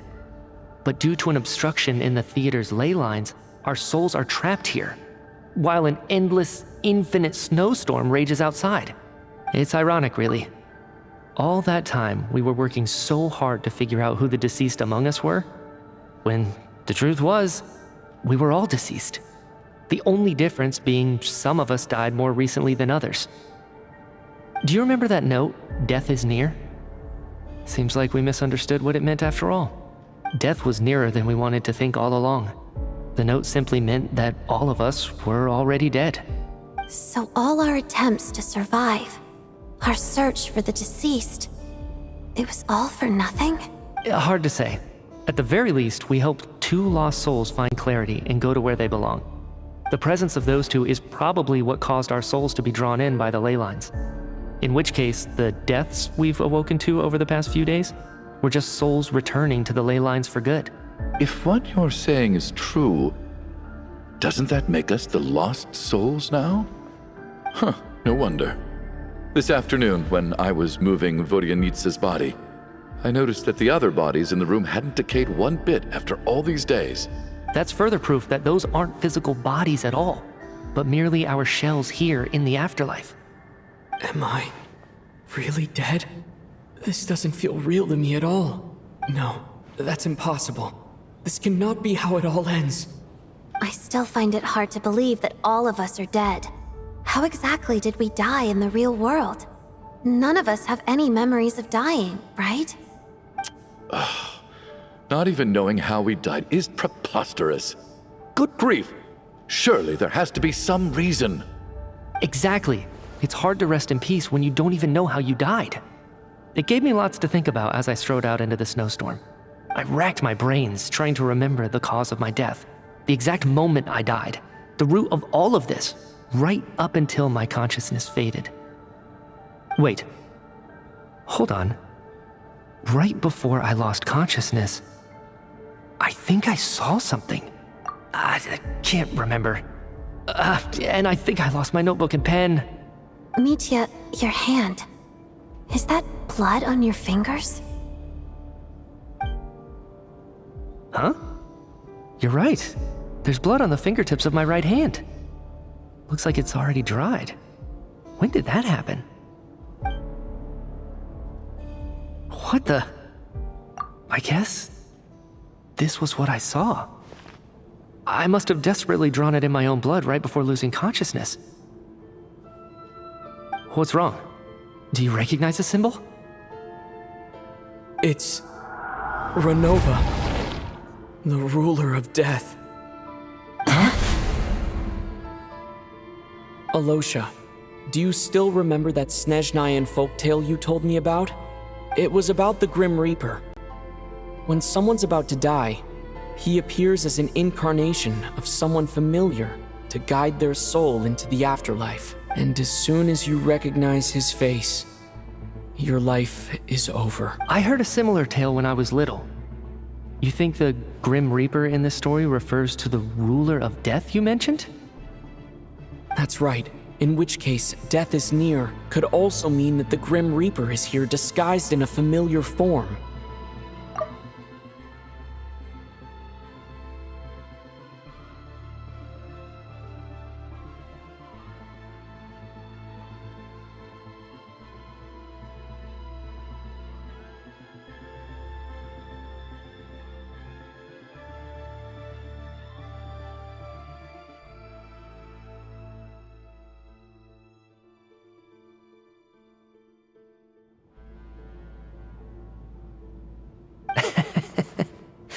Death, the deceased, and the Grim Reaper?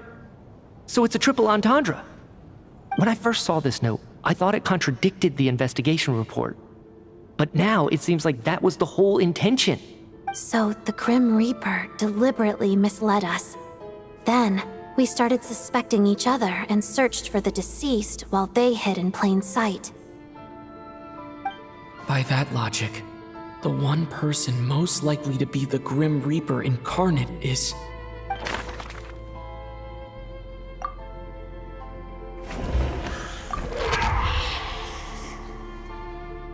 No doubt about it.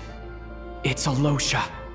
Looking back at how everyone has acted over the past few days, Alosha is most likely the Grim Reaper lurking among us.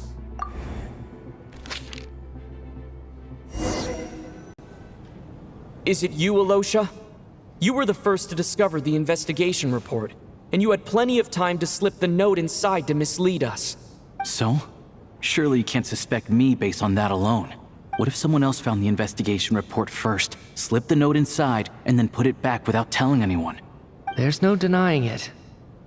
The note could easily have been slipped in much earlier than it was discovered. That's not all. I've also noticed that although on the surface, Valeri, Mitya, and sometimes I were the ones taking charge of the situation, looking back now, even though you didn't say much, you were always subtly guiding everyone from the sidelines. What do you mean? You were the one who emphasized how dangerous it was outside and insisted we all stay here. It was also you who suggested that we all sleep in the same place. And earlier today, you tried to convince Patashka to stay. I don't understand why, but it was out of character. So, you didn't understand my intentions, and now you're assuming the worst. Seems pretty unreasonable if you ask me. He still won't admit it. Fine. Let's see how he responds to the most damning evidence of all. The biggest question I have right now is, if the Grim Reaper is impersonating Alosha, then where's the real Alosha? When did they switch?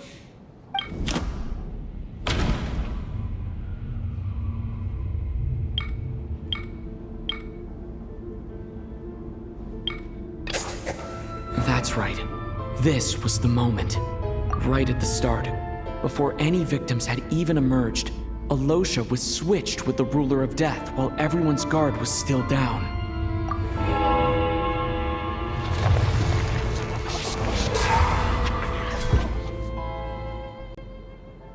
When all this began, right after the performance ended and the snowstorm began to pick up, no one suspected anything unusual. We just assumed we were snowed in. It wasn't until we discovered the bodies the morning after that we realized something out of the ordinary was going on. But it's clear now that the oddities actually started earlier than that, when Dimov walked into the snowstorm and never came back. Right. So Mr. Dimov was the first victim, not Sobolova and Torgov. And if we pinpoint that moment as the beginning of this incident, then one thing becomes clear. Alosha, you are the only person who walked into the snowstorm and came back without the help of Vodyanitsa's Requiem. More precisely, Alosha never came back at all. The one who came back was the Grim Reaper.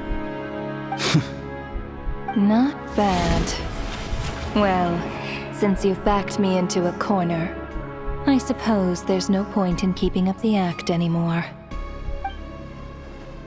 Alosha? You're the Grim Reaper?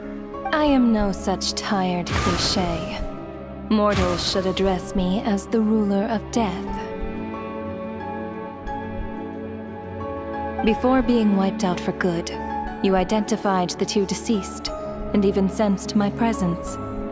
A commendable achievement. Far beyond what I expected. I heard you can ferry souls. Those deaths each night. Were they your doing? Your initial conclusion was correct. Due to the existence of the two deceased, the ley lines yearned to reclaim those long-lost souls. Every night they devoured an equal number of souls to fill the void. This required no intervention from me. Though, of course, ferrying souls is indeed my authority. Here, take a look.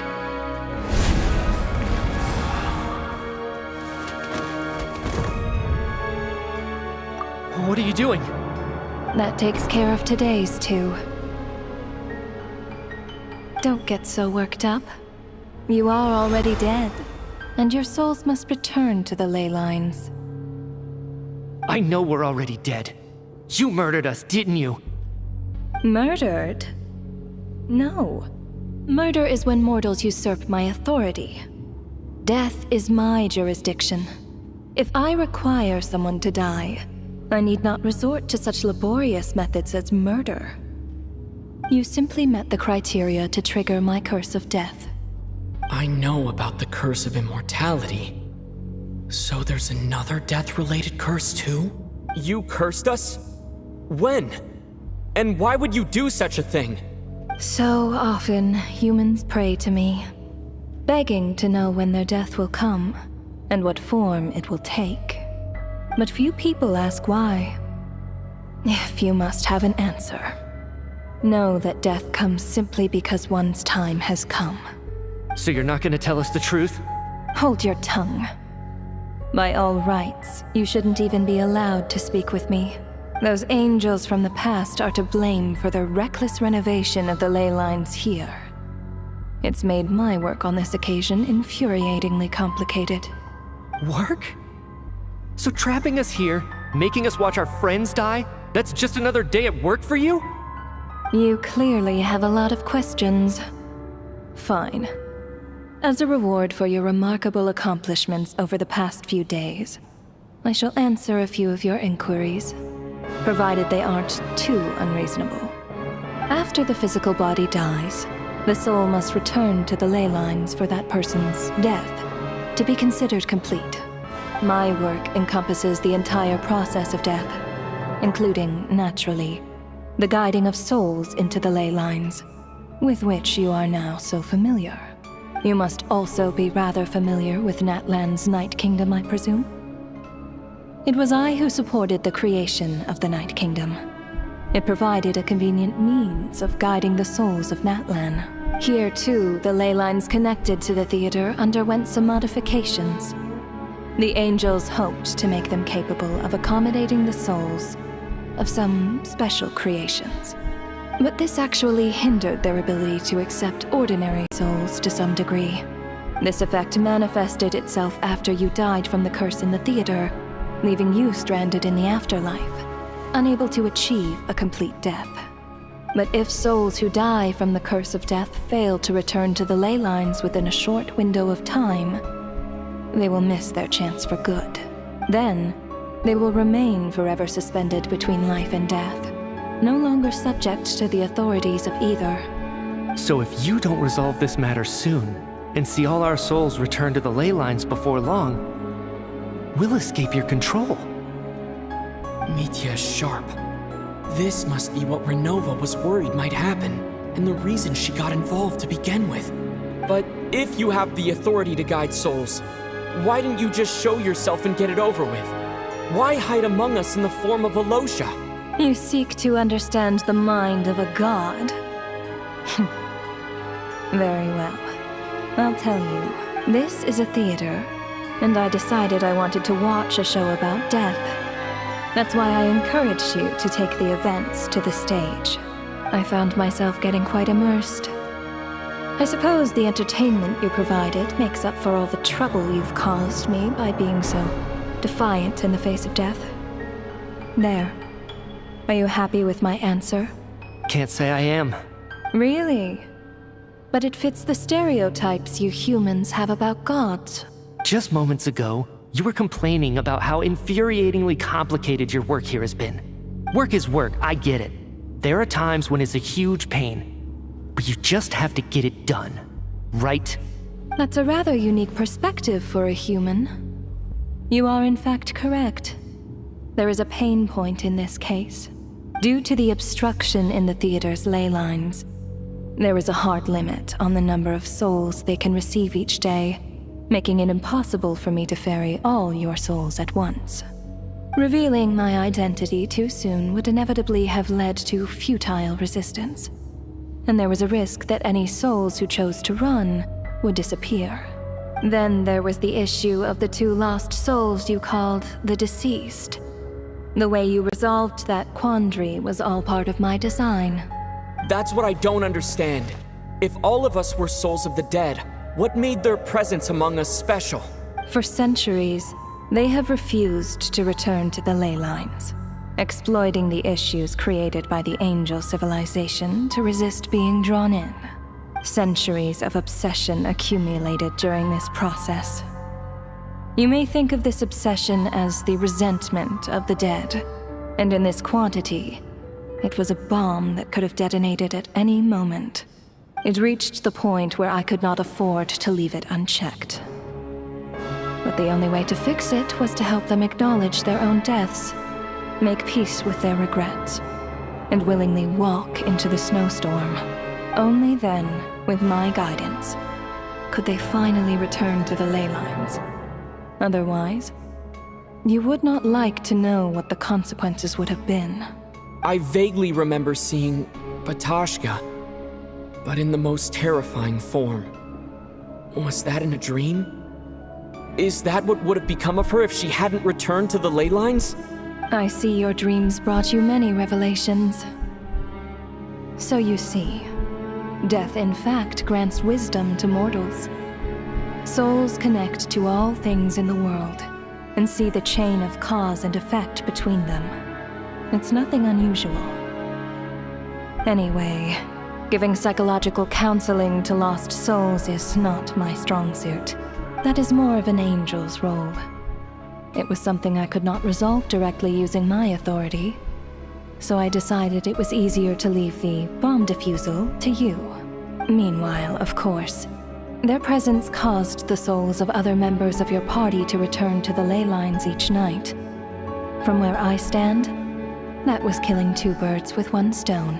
As both issues slowly resolved one another without me having to lift a finger, all I had to do was stay close by and keep the situation under control. Then use my authority to wrap things up at the end.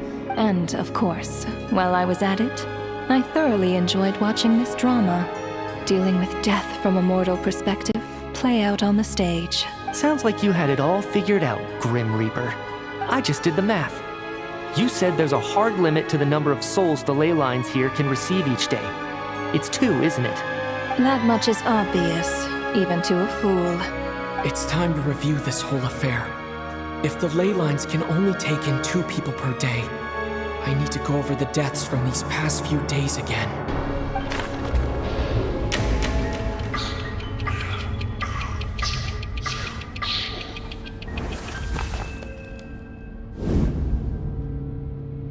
Looking back now, none of us had the faintest idea at the time.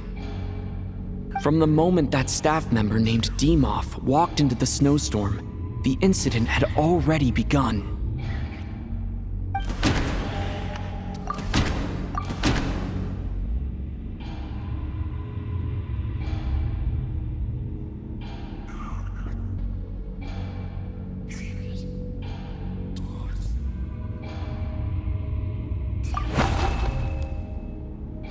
No.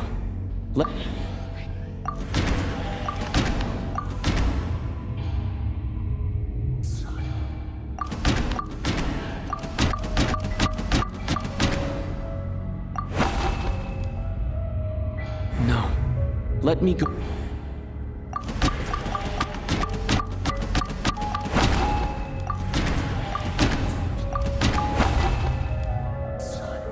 No, let me go.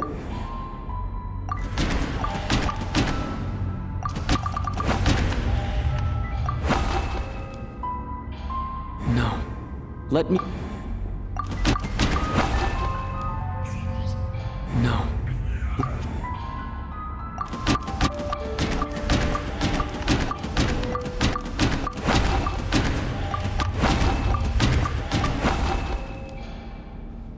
No. Let me. Alosha was the second to walk into the snowstorm after Demoth. During this process, the ruler of death assumed his identity, making him one of the victims.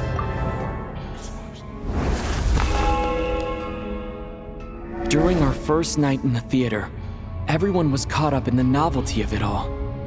No one could have expected there would be victims the very next morning. Despite all the confusion, and with the help of hindsight, we finally began to realize that something was amiss with the snowstorm.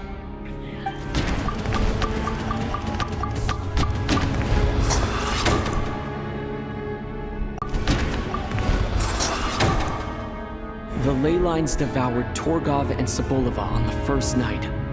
At the time, we thought this might be a murder case connected to Lelik.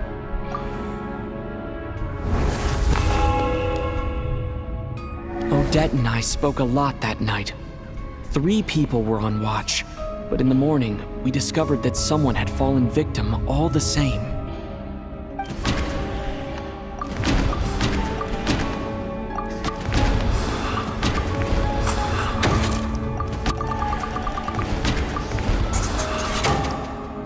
The deaths of Kulish and Rampana caused everyone to stop suspecting Lelik.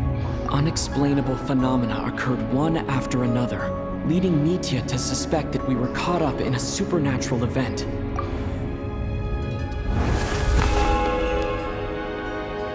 Later, we discovered that there seemed to be an extra person among us, and subsequently discovered the existence of the deceased.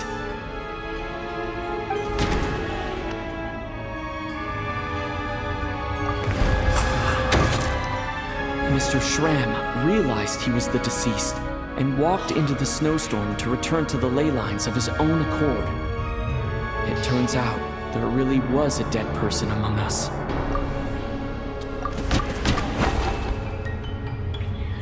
No.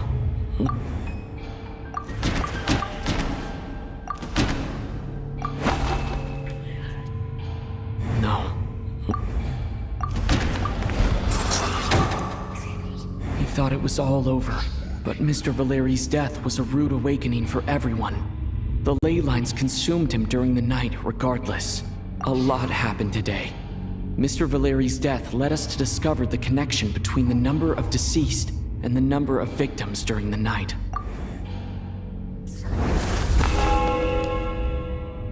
The fact that there was more than one deceased seemed to bring us back to square one. Odette revealed some information she had been keeping to herself.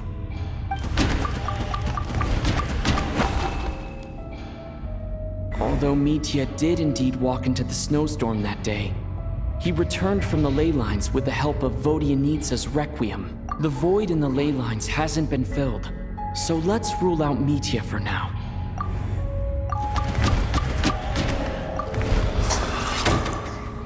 As it happened, Patashka filled the void left by Mitya's return from the ley lines by walking into the snowstorm this morning. The girl I thought was child sister Tonya turned out to be another of the theater's deceased.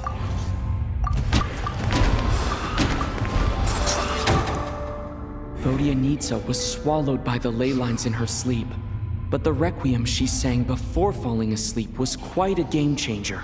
Come to think of it, Patashka was about to walk into the snowstorm at that time, and Renova, unaware that Mitya would return, was concerned that her soul would overflow from the ley lines. That's why she used Alosha's voice to try and persuade her to stay behind. Looking back, I suppose that was an early slip-up on her part.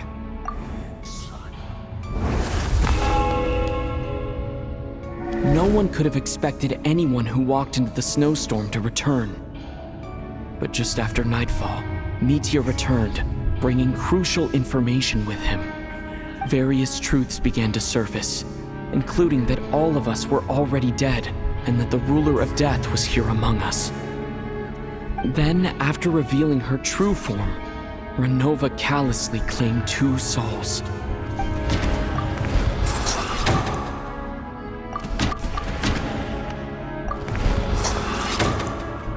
In fact, everyone was already dead by the time we took the photo. And in the days since, we've experienced many more partings in the afterlife. Now, only Mitya and I remain. And the true culprit behind everything still stands before us. In Mitya's eyes, I see the same anger and frustration that I feel.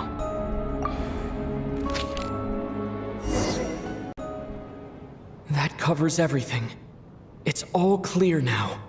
Your work isn't finished here yet, is it? The Traveler and I are still standing here, safe and sound. The Water Imp's song threw things off a little, but it is of no consequence. The ley lines have already anchored your soul, and the first ray of light tomorrow morning will take you back. I, meanwhile, need to review my attitude towards the Water Imp race. So the reunion in the night that Vodyanitsa mentioned, I suppose that was never meant to be a permanent reunion. That just leaves you, Traveler. My power only allows me to temporarily separate your soul from your body. The ley lines of Tevat would not accept you, and your soul is firmly anchored to your body by your will. For a descender like you, who is not bound by Tevat's rules, your death can only be brought through the most violent of means, such as directly destroying either your body or soul. I have no interest in involving myself with Descenders, for now. Although, this may change if Asmodee remains missing, or you insist on interfering with our affairs. One last question then. All our struggles and sacrifices here, they were meaningless from the very beginning, weren't they? Death abides no reason. Besides, what you call sacrifice is merely a concept created by humanity. To me, it is nothing more than a self-indulgent charade in the face of death. Mere mortals fantasizing that their actions could reclaim something from my grasp. A truly laughable idea.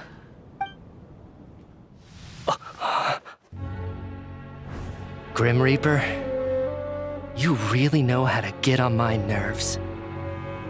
I'm not here to ingratiate myself with you.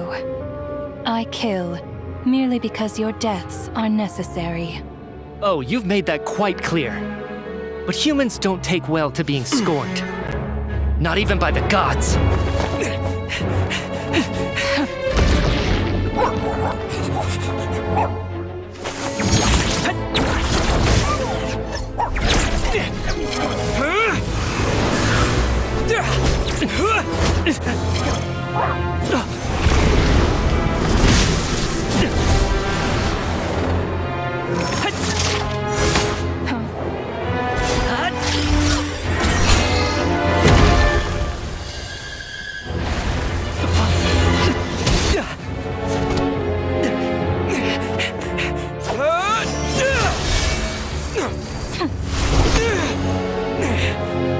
This is futile. You must know that you are powerless against me in my own domain.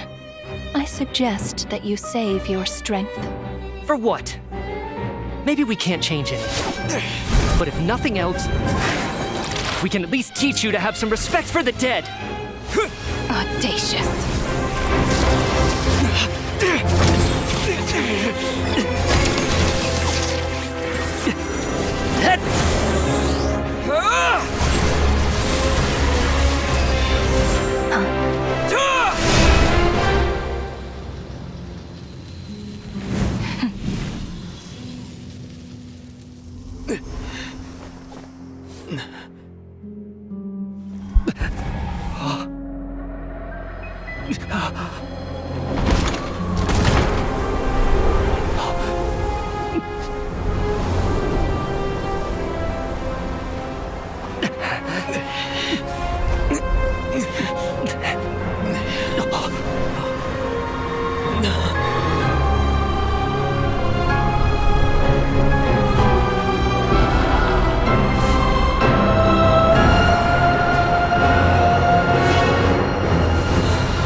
How are you holding up, Odette? What happened to me? How much do you remember? What do you mean? Is the performance over? I can't seem to recall what happened. Has Odette already forgotten?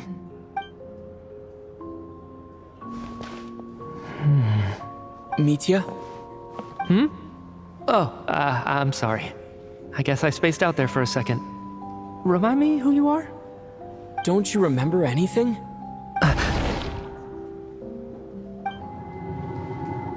Yeah, I remember now, comrade. Looks like we guessed right. Just like me when Odette found me at the Armory Palace. For some reason, everyone killed by the Ruler of Death eventually came back to life. Just with one catch. They forgot what happened while they were dead. Odette and the others have already forgotten everything. Why were you able to remember this time? Could this be the reason? You said this is the Ruler of Death's symbol, right? I don't see anything there. You don't? Huh. Okay, I guess that makes sense. I carved this into my hand in the afterlife, so it's not visible in the physical world. Does that mean I carved this symbol into my soul? What an unsettling thought. Still, at least I get to remember what happened. I suppose it's a blessing in disguise. What about you, though? The Ruler of Death mentioned that you're a descender? Is that why you can remember? A full explanation would get complicated very quickly. But that's essentially it. Well then, now that it's all over, let's figure out what we've learned. The first thing I notice is that everything here is precisely as we left it, right before our deaths. This confirms that time passes differently in the afterlife than in the real world. They say that right before death, time slows down, and your whole life flashes before your eyes. That must be how you know you have one foot in the afterlife by that point. Anyway, clearly the few days we spent in the afterlife probably only amounted to a few short minutes in the real world. This also aligns with previous reports of widespread temporary memory loss among the Armory Palace personnel. Now it seems likely that those were all brief deaths caused by the Grim Reaper's so-called curse of death. To those unaware of the truth, dying and coming back to life must feel similar to a short bout of catatonia. This leaves me with a couple big questions. What are the conditions that trigger this so-called curse of death? And why are we resurrected after we die? If nothing else, I think it shows that killing us wasn't her ultimate goal. We still don't know her true reasons for subjecting us to death. Right. This time only got complicated because of the situation with the theater's ley lines. That's why she had to approach it differently. If the previous incidents of amnesia among the researchers are anything to go by, killing us is usually a pretty routine matter.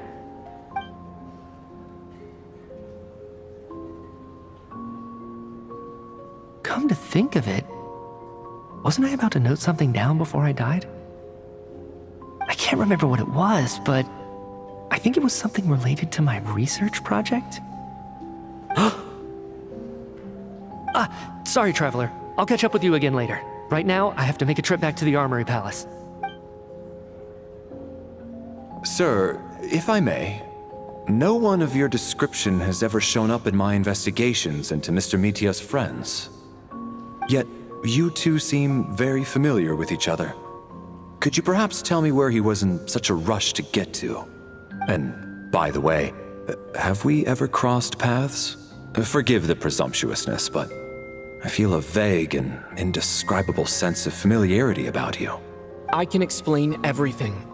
could you help me gather everyone in the theater in one place?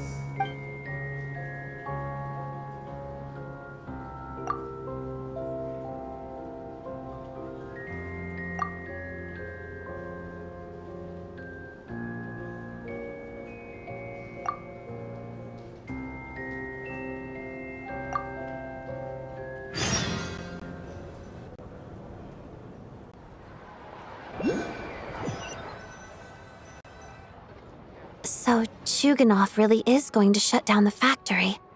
I guess this theater incident actually did us some good after all. So, you said I promised to take you to the Armory Palace while we were in the afterlife, yes? I believe you. I think I even have a vague memory of it. Agreed. Let's check in on her first. The whole reason for our trip to the Armory Palace anyway is to figure out what's going on with her health.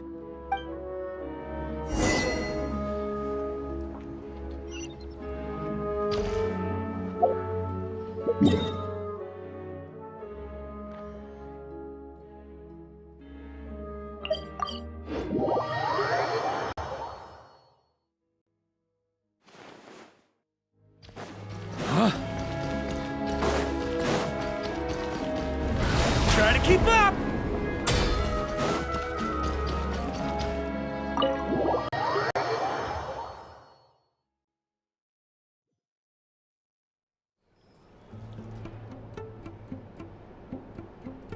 I'm finally back, even though a long time has passed from my perspective. As far as Paimon's concerned, I probably just went out to watch a very short show. I should keep my emotions in check when I see Paimon again, or it'll seem weird. Wait. The atmosphere here feels off. Shh. Stay quiet. Let's go inside and take a look. Have we still not been able to notify Child yet? We need new orders. What if that person comes back again? I'm so sorry.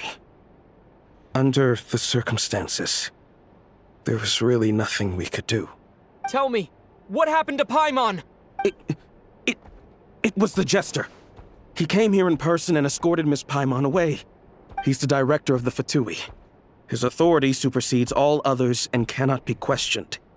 There was nothing we could do. How long ago did he leave? And what was Paimon's status? It was about an hour ago. Miss Paimon was fast asleep at the time. The Jester simply walked off with her as if it was only natural. I assure you, he absolutely did not use any force. Do you know where they went? The Armory Palace, most likely. Lord Piero, the Jester, has been overseeing the experiments there lately, keeping a close eye on their progress. Everyone in the Fatui has heard about it by now. I'm surprised he came in person. Whatever his reason for taking Paimon, he'll most likely return to the Armory Palace first, which is exactly where we were headed anyway. Then lead the way, Odette. Okay, let's go.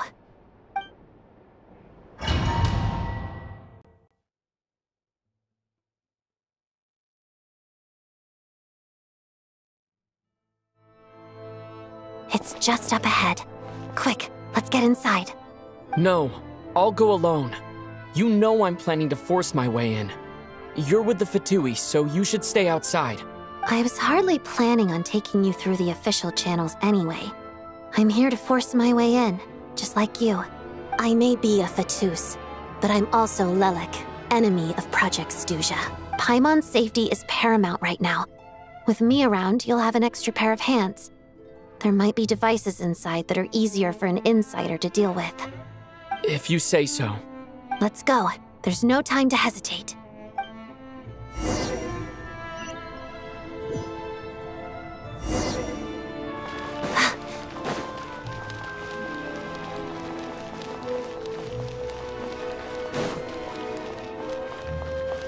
Hey, who are you? This part of the Armory Palace is under restricted access. What do you think you're doing? No questions, please. We're short on time. On me. Mission Huh? On me. I'll make short work. Mission over. Everybody stand back! A turning point in turn!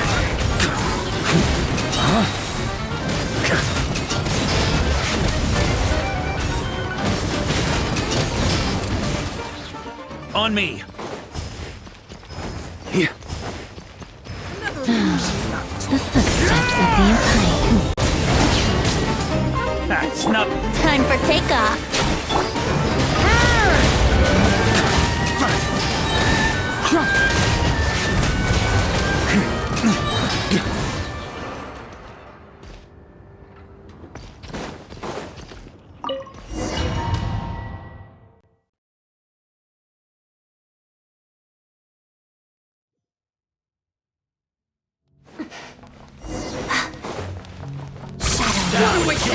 Pass. Where are you coming from? So, you're intruders, huh? Don't blame me for what happens next! Take too long. The Armory Palace is hidden this deep in? This place is much bigger than I imagined. They're conducting top-secret research, after all. The deeper it's hidden, the better, is standard Fatui logic. The style doesn't really look like the Fatui's handiwork, though. They must have requisitioned some structures from a past civilization. Looks like we're in for a tough. Intruder! Stay alert!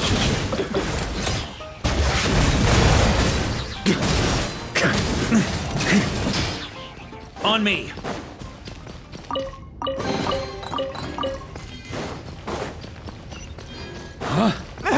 Intruders?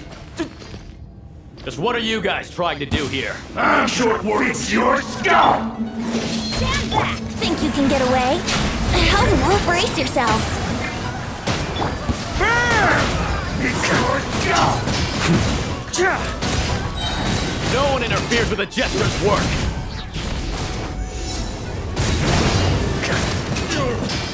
Pretty sir.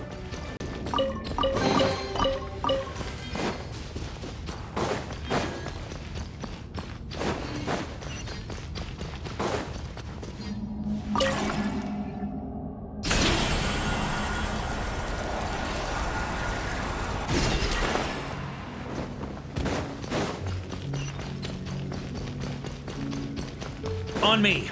Looks like no one's guarding this place. There's something off about that decoration over there. Look out! Let's deal with these before we move on.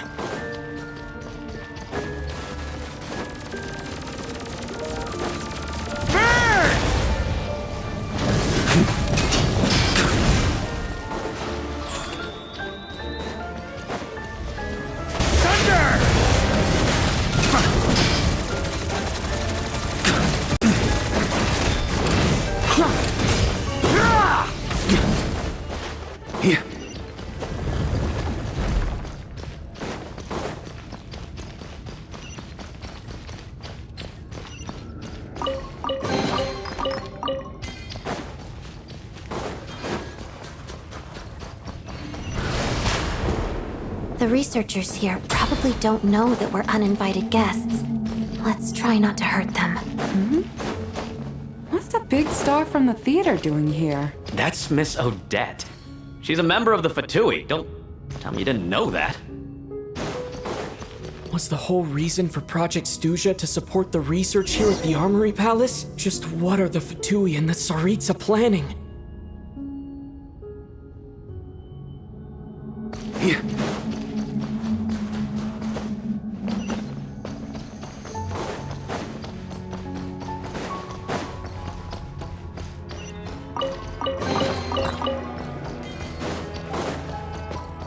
Whoa! Who are you? Never seen you around here before. Looks like there's no way through here. Maybe using the power of this prism could help?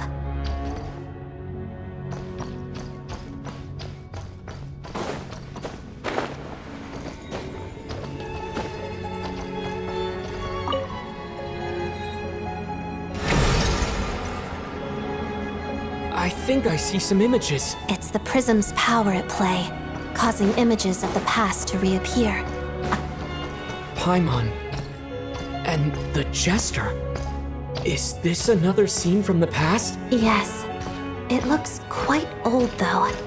I don't think it happened in the recent past. What's going on here? What happened? The source seems to be the Armory Palace. They must have started some large-scale experiment. Wait, what if this has something to do with Paimon? We need to hurry!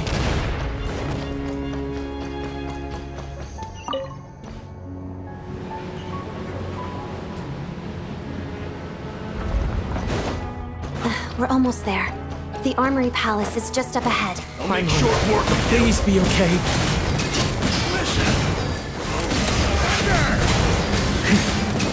On me!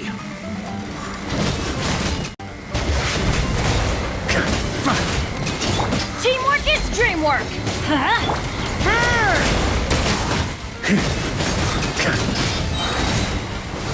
Up the ante! Huh? Yeah.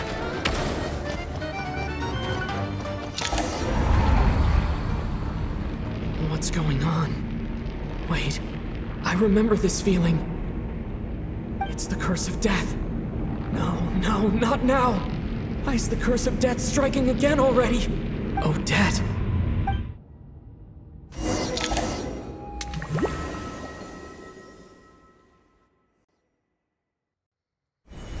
Is this the afterlife again?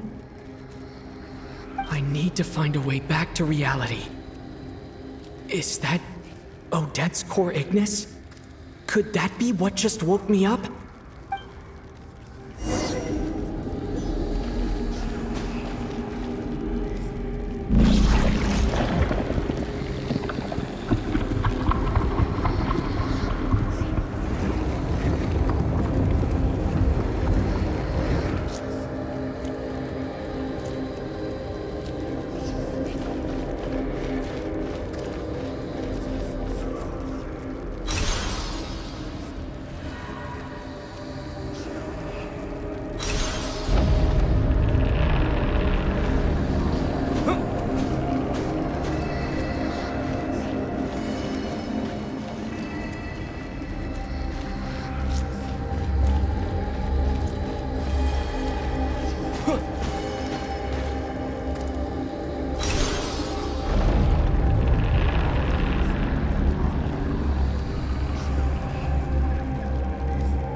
Odette?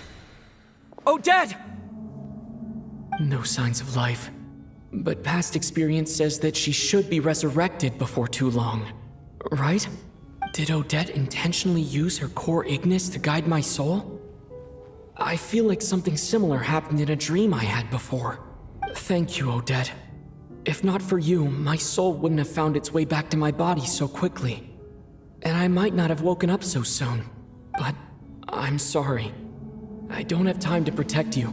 I have to use the time you bought me to get Paimon back.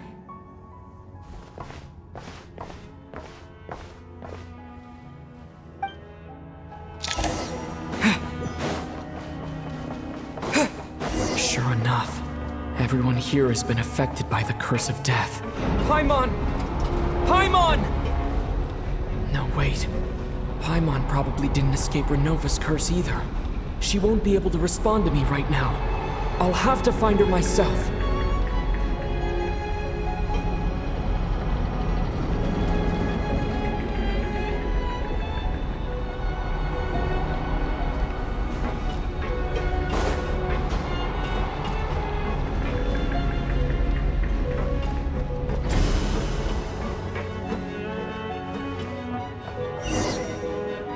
Found her! Paimon really is here!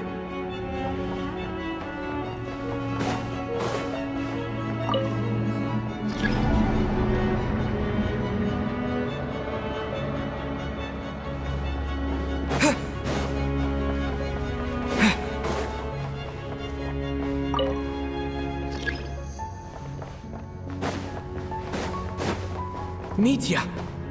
Is this the laboratory he works in? What happened here to trigger the curse of death again so soon? I'll have to ask him when he wakes up.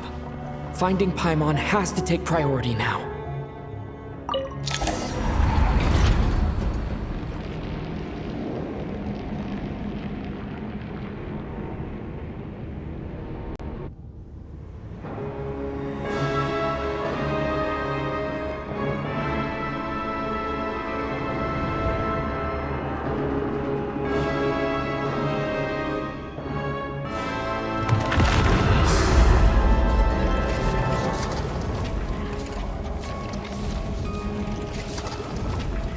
You don't learn, do you? You've already been involved in one mass death, and now you show up at the scene of another.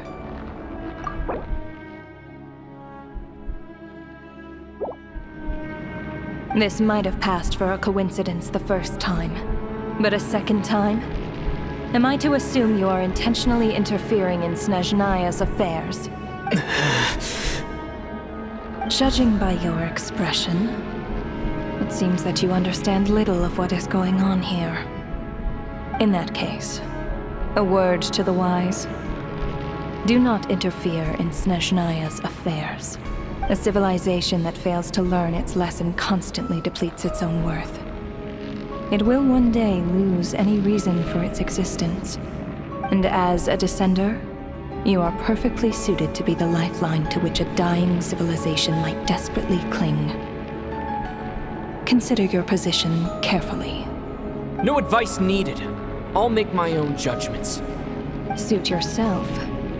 When the day of reckoning arrives, not even a descender can hope to escape unscathed. The time for resurrection fast approaches. The mortals here are not yet worthy to behold my form. So that will be all for today.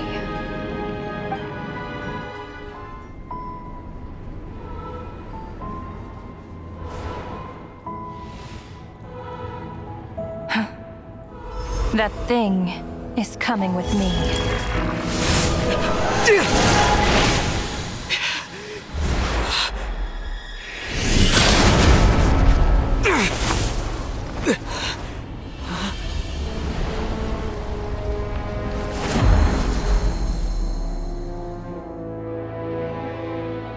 You awoke sooner than I thought. The curse of immortality is stubborn, unable to enter the ley lines, yet not content to remain a spirit. Ruler of death, what do you want? You perplex me. Both you and you. That thing may be a creation of Celestia, but it possesses none of Celestia's power, let alone authority. Your obsession with it baffles me. No matter, the resurrection will soon begin. It's worthless anyway. I'll reclaim it next time.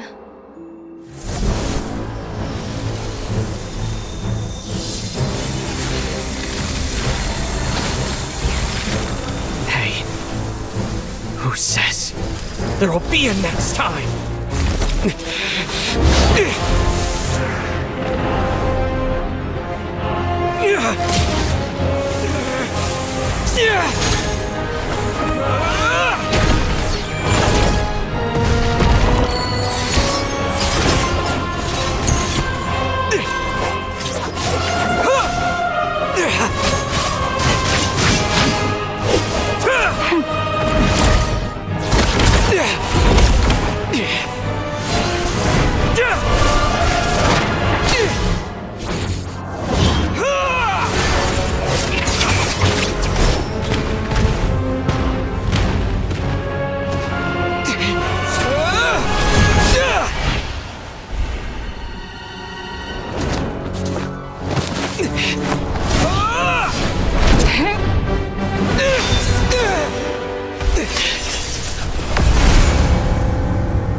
I missed you, Paimon. What are you talking about? We haven't even been apart for that long, have we? It was different this time. You seem to be in pretty good shape. Yeah, Paimon's back in tip-top condition. It's the weirdest thing. Paimon fell asleep earlier, and when she woke up, she found herself here. The jester and that guy talking to him used some kind of energy on Paimon, and she could kind of feel it canceling out that other thing that was making her feel unwell. So, Mitya helped too? Apologies for leaving in such a hurry at the theater earlier. I was in a rush to verify some theories. Rest assured that your companion is perfectly safe. We reversed the effects that the experimental energy had on her. The jester specifically instructed me to do so. I suppose this is our first official meeting, Traveler. I could not let Paimon suffer in her condition for a moment longer, and so I simply took her without explanation. I hope you do not mind. But why would a big shot like you care about what happens to Paimon? As I said when you first arrived in Snezhnaya, we once spent some time together in the distant past. Oh yeah, you did mention that. And Paimon did think you seemed strangely familiar the first time we met. I'm afraid the reminiscing will have to wait. Mitya, let us continue with the report. What conclusions, if any, did you reach from conducting the final experiment of our energy research ahead of schedule? The good news is, my hypothesis regarding the Ruler of Death has been verified. As for the bad news, I recommend we suspend the experiments and Project Mistleton until further notice. Currently, we have no means with which to make a breakthrough. I say this purely as a scientist, guided by reason alone. I will trust your judgment. We shall put the project on hold until the Ruler of Death has been eliminated. Wait, what are you guys talking about? You want to get rid of Renova? Like, how? By killing her? By whatever means necessary, so long as it removes the threat she poses to us. Until then, everything we do will be in vain. After what just happened, I've ascertained Renova's goal. Or rather, the trigger condition for the Curse of Death. Okay, let's hear it. What she's doing is blocking Snezhnaya's technological progress, preventing us from possessing any means with which to threaten the heavenly principles. Just like the little lapdog she is. So, any ideas, research, or experiments that lead to technological progress can trigger the curse. Just now, for instance, I was set to launch a final phase energy experiment ahead of schedule. If the experiment was successful, we could have achieved a crucial breakthrough. As expected, though, the moment the experiment began, all the researchers, technicians, and witnesses died from the curse. All that effort, not to mention the energy and materials we relied on Project Stuzha to gather for us, went to waste. In the end, nothing was gained. Does that mean something similar happened when we were at the theater? That's right. During the performance, I thought of an important breakthrough regarding the experiment, and wound up dragging everyone into this. So the nature of the curse seems to be something like, when moments of technological progress occur, all life in the vicinity is taken away. What a violent method. Of course, that meant the curse was normally limited to the Armory Palace. Since outsiders are forbidden from entering, this mass death phenomenon went unnoticed. Until Odette came along. I believe she was the first witness. The Curse of Death was triggered just before she infiltrated the Armory Palace that day. But you mentioned something about a final stage experiment. Doesn't that mean you've actually made some progress? That's right. Even with the gods locking certain key components out of reach, humanity can still advance technology in incremental steps accumulated over time. But, as I'm sure Renova anticipated, even incremental progress has its limits. A point where the truth you're seeking must be put to the test in an experiment. You mean, the experiment you were just about to do? Yes, we were at a critical juncture, a moment where the quantitative was about to translate into fundamental qualitative change. With this single experiment, we could have brought everything we've worked for to fruition. But now, after already being forced to fumble around in the dark all this time, it feels like we've truly hit an impenetrable wall.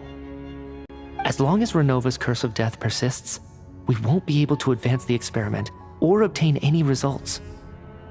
And with Project Stuzia having been in effect all this time, at our nation's current strength, repeated trial and error is simply unsustainable. Only by eliminating Renova first will it be possible to continue advancing our plans. But she's the ruler of death! She can just kill whoever she wants, right? That's gotta be the scariest power ever! Is it even possible to beat her? We'll see. But one thing's for sure. She definitely can't just do whatever she wants. The best proof of that is me, standing here, very much alive. You're saying... Wouldn't it be easier to just kill all of us researchers for good? Why resurrect us over and over again? Why let us advance our technology to this point? So, you're saying even the ruler of death has limitations we don't know about? Exactly. And I think that's where the key to our breakthrough lies. Regardless, the ruler of death has always been an obstacle we must overcome. Indeed, we must face life, death, time, and space. After all, our goal is the heavenly principles. The Fatui want to challenge the heavenly principles? For a long time, I've had a vague suspicion the Fatui and the Tsaritsa were targeting the heavenly principles. But hearing the Jester admit it is still a shock. No wonder the Tsaritsa's goal has always been kept a secret from the people. What kind of road will that lead Snezhnaya down? In that case... Lord Jester, I would like to request some leave. I'd like some time to organize my thoughts and go over the data. Granted. Get some rest, put the experiment out of your mind, and take care that the curse of death doesn't affect any civilians.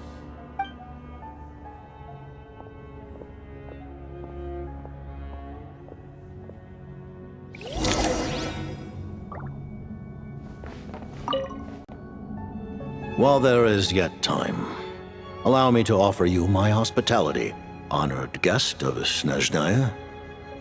Is there anything you wish to know? I remember hearing the term Mistleton from Columbina. Yeah!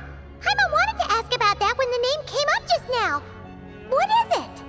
Paimon's heard of Project Stuzia, but not this one. As you know, Project Stuzia is a series of measures enacted to consolidate our nation's resources, the greater purpose of which is to serve Project Mistleton. Many of the things you have encountered thus far are essentially for the advancement of that project. This includes the Kuvaki Experimental Design Bureau in Notri. Researching Kuvaki was merely a facade. Its core objective was to use local resources and research findings to build Mistleton itself. And that's a weapon built for the final battle against the heavenly principles, isn't it? Huh? How did you know that?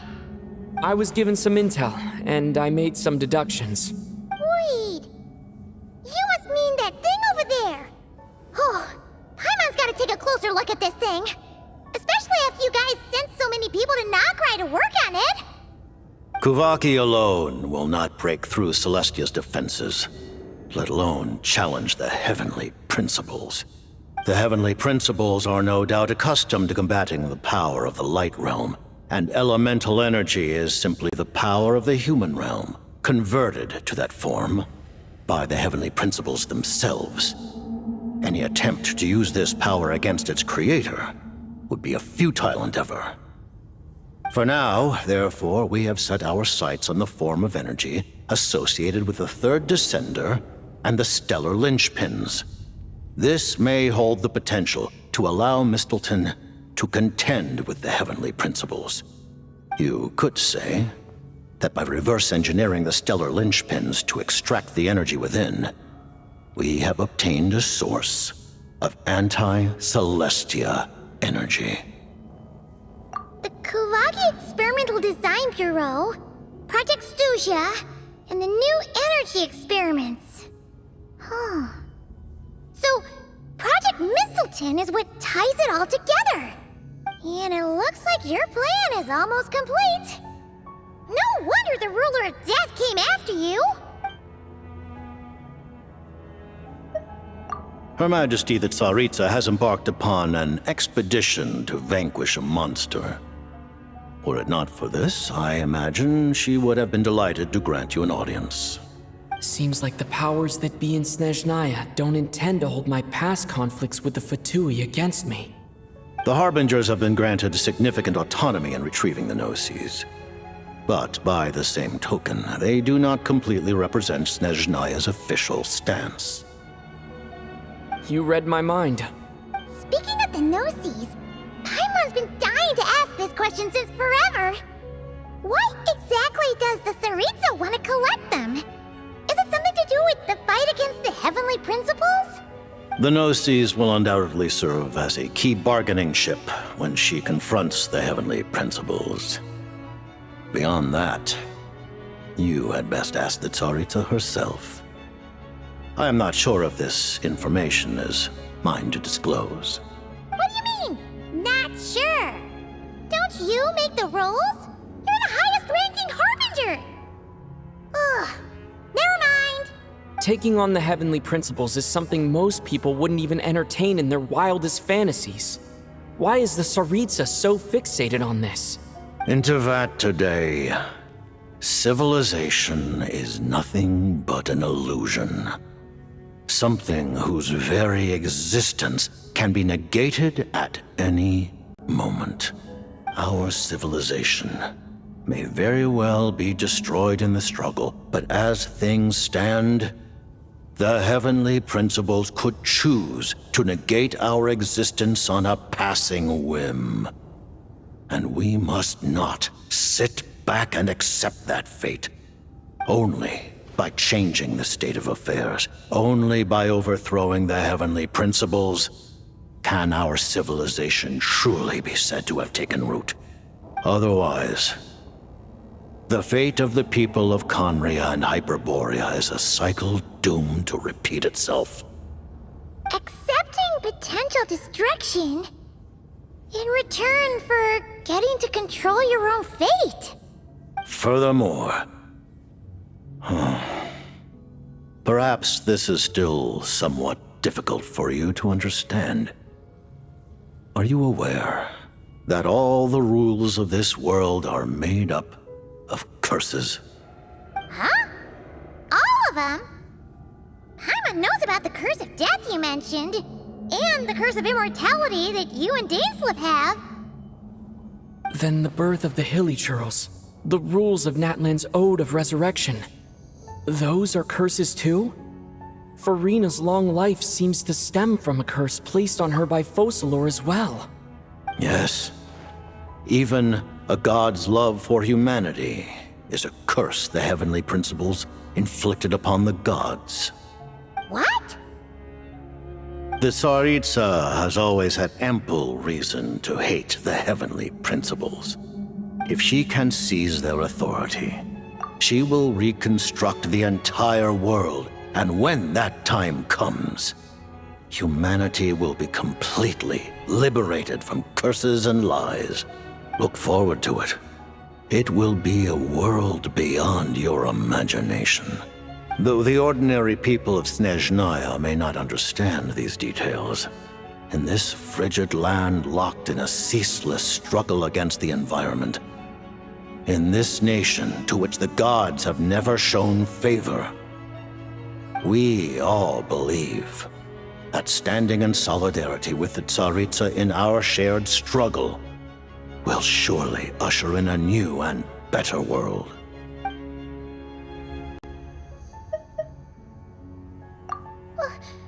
Paimon really doesn't remember. He's basically a stranger. You've got to believe Paimon. Allow me to explain. The reason Paimon reacted to the anti-Celestia energy developed by the Armory Palace is because she comes from Celestia herself. More specifically, she is one of its creations. Paimon? A creation of Celestia? Oh, right. I was blinded by anger earlier, but thinking back on it, Renova also said that Paimon is a creation of Celestia. But she lacks Celestia's power or authority. As you know, the lunar fragments in Nodcry were pulled down from the sky using Fatui technology. But the first application of this technology was in Conria, over 500 years ago. I used this technology upon the heavens, and the response I received was none other than Paimon, descending from Celestia. I presented her to the Vinster King, but he took no interest in this gift, nor did it satisfy him. Paimon then took up temporary residence in my palace until, of course, the arrival of the Cataclysm. Wait, Paimon's a little confused. You're talking about things that happened in Conria 500 years ago. You're saying Paimon was there for that? But Paimon doesn't remember any of that. Falling from the sky? Being given away as a gift? None of it! Having lived through the Cataclysm, perhaps you too were burdened with some manner of curse. Although, losing your memories would indeed be the smallest price I've ever seen paid. But it's not just her memories from Conria. Paimon doesn't even know how she spent the last 500 years. She only has memories from the past few years. No matter how hard she tries to remember. What was Paimon like back in Conria? Did she know a whole lot because she came from Celestia? Was she super smart? Unfortunately, when you arrived in Conria, your consciousness was like that of a newborn infant. None could say what kind of being you once were in Celestia. During the time you lived in Conria, your personality was no different from how it is now. Aw, man! Paimon's plan to get her memories back and become super smart is ruined before it could even start. You know, even though Paimon lost her memories, she still feels weirdly close to you for some reason. That must mean you took pretty good care of Paimon back then, huh? On the contrary, I completely ignored your existence. I was entirely focused on my struggle against Troptatir the Wise. But now, as I see it, it is as if you are the only sane thing that survived that era of insanity. And thus, are worthy of protection. Noted. Man, Paimon's gotta stop projecting friendship on everyone she meets. But, Traveler? Even though you know Paimon's some creation of Celestia now, you still want her, right? You're not going to abandon her? Oh, phew! That's a relief. Paimon's just learning about this too. She's barely even processed it.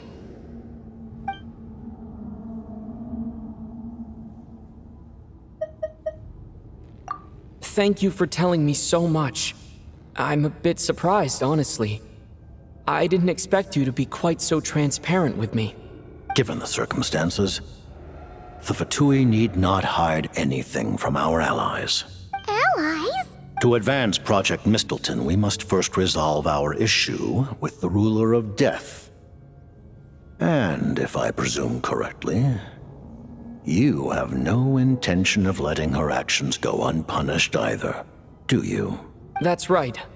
Ever since she said she intends to reclaim Paimon when we next meet, I figured reconciliation was out of the question. Against an opponent of this caliber, deliberating over our allegiances would waste time we do not have. We must join forces unreservedly with whomever we can, if we are to stand anything like a fighting chance. You're going to challenge the Ruler of Death? Just for Paimon? But Paimon's only... Thank you? Oh, thank you! Oh, gee! Now Paimon doesn't even know what to say! Anyway, Paimon's super touched! The Tsaritsa will return in triumph in short order, and the Fatui shall hold internal discussions regarding the enemy. The time for us to meet again will come very soon. Got it. Thanks for your help with Paimon. I'll be sure to look after her for you. There was just one other thing. Well, it's just a request, really. Paimon really wants to see what this Mistelton thingy you're gonna use against the Heavenly Principles looks like. Of course, Paimon knows it's top secret and stuff, but she just had to ask. It's okay if the answer's no. Certainly you may. Oh, for real?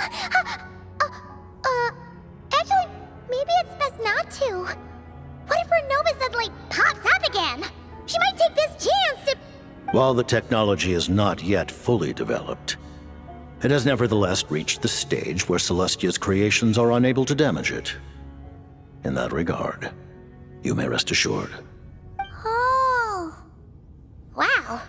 No wonder Paimon felt so out of sorts recently, even though it was super far away. Alright then! Paimon's ready to take a sneaky peek at this top secret super weapon!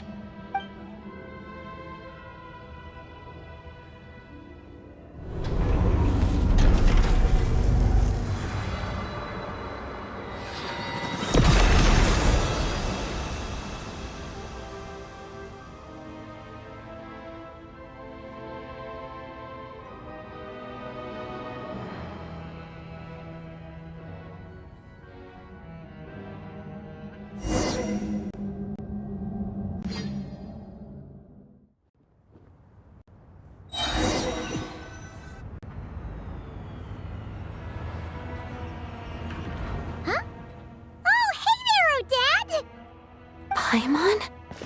You're okay. Thank goodness. You look well. Have you recovered? Long story short, yep, Paimon's all better. What are you doing here? Were you waiting for us? That's right. When I woke up, I wanted to go in after you, but the guards had woken up as well. It would have been tough to take them on alone, and there was no easy way to sneak past them. So I returned the way I came and waited for you here. It was thanks to you that my soul found its way back to my body so quickly. Thank you. Huh. That actually worked? Nice. I just figured I'd try my luck when that ominous feeling struck me. Really, you should be thanking this thing instead. Anyway, and now that things here are all taken care of, I have other things I should get back to.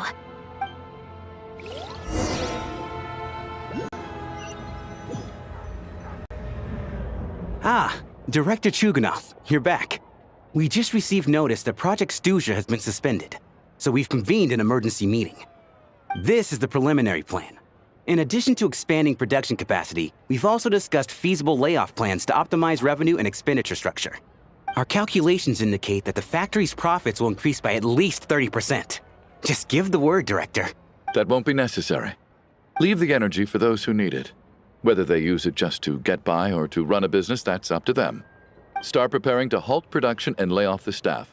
Make sure the workers are able to land on their feet and that they are duly compensated. Thank you all for your hard work during this time. Am I hearing you right? Why? After all the tough times we made it through, now is exactly when we should start to turn a profit.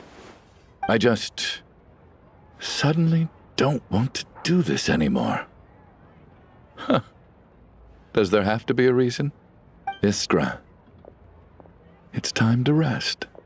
Dear esteemed members of the Rokat, given the effects of Lelik's radical actions upon our organization's reputation and social stability, a decision has been made to permanently withdraw this codename from use.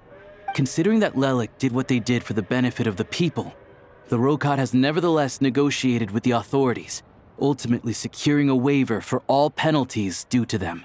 Lelik will be suspended for a period of time. Depending on their future performance, they may be allowed to adopt a new codename and continue acting as part of the Rokat. The purpose of this notice is to remind everyone once again that motives and methods are equally important when one operates in the shadows. Even with Project Stuzha's suspension and our interim operational victory, We must guard against complacency and rashness and work to consolidate the progress we have made so far. We act only for the greater glory and solidarity of our nation. May the aurora shine ever on, and the tundra always stand firm. We act only for the greater glory and solidarity of our nation.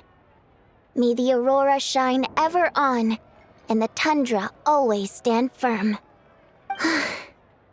Looks like it's finally over. You mean for us? Just thinking out loud. I've never seen the Snezhnaya Archon so lively before.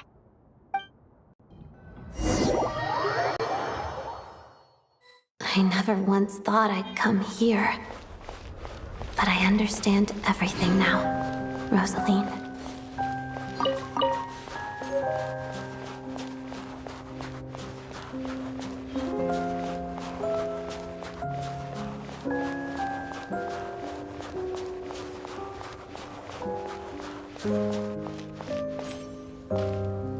I've seen Spirit Seeker performed many times, including by your mother.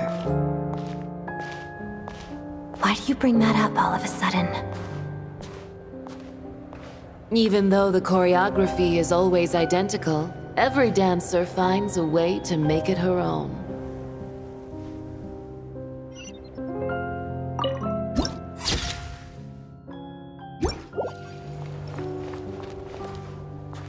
So you actually want to talk to me about ballet?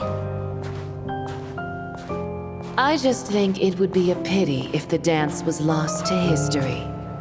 She didn't teach it to you, did she? That was an unusually subtle taunt for you.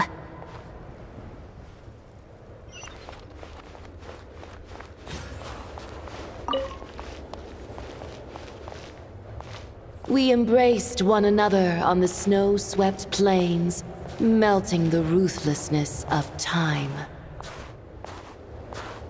But when our bodies, in pieces, are cast to the winds, what of our love will remain behind?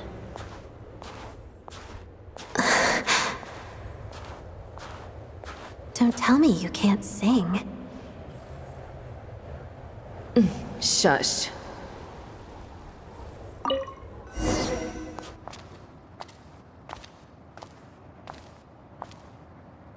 I understand her hatred. The Fatui robbed her of the life she should have had. I never opposed her dancing. Yet still I became an enemy of her ballet. I'll just keep my distance. Many despise me. I'm used to it. You're certainly not one to shy away from confrontation. But children, they need a different approach.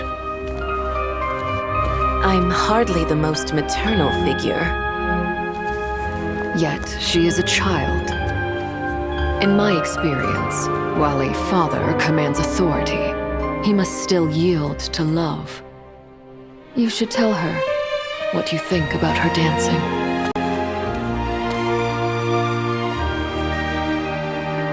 Odette will soon take the stage at the Koralyevsky Theater. This could be your chance.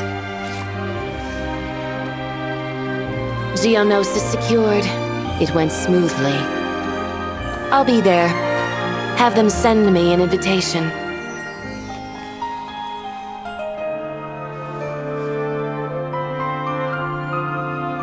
Sadly, things didn't work out.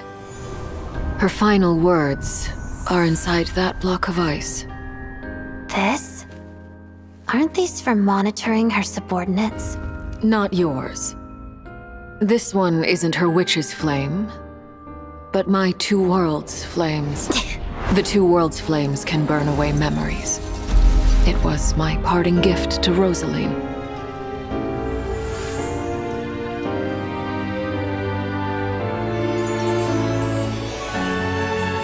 If all goes to plan, she and I will both live to see the Tsaritsa succeed.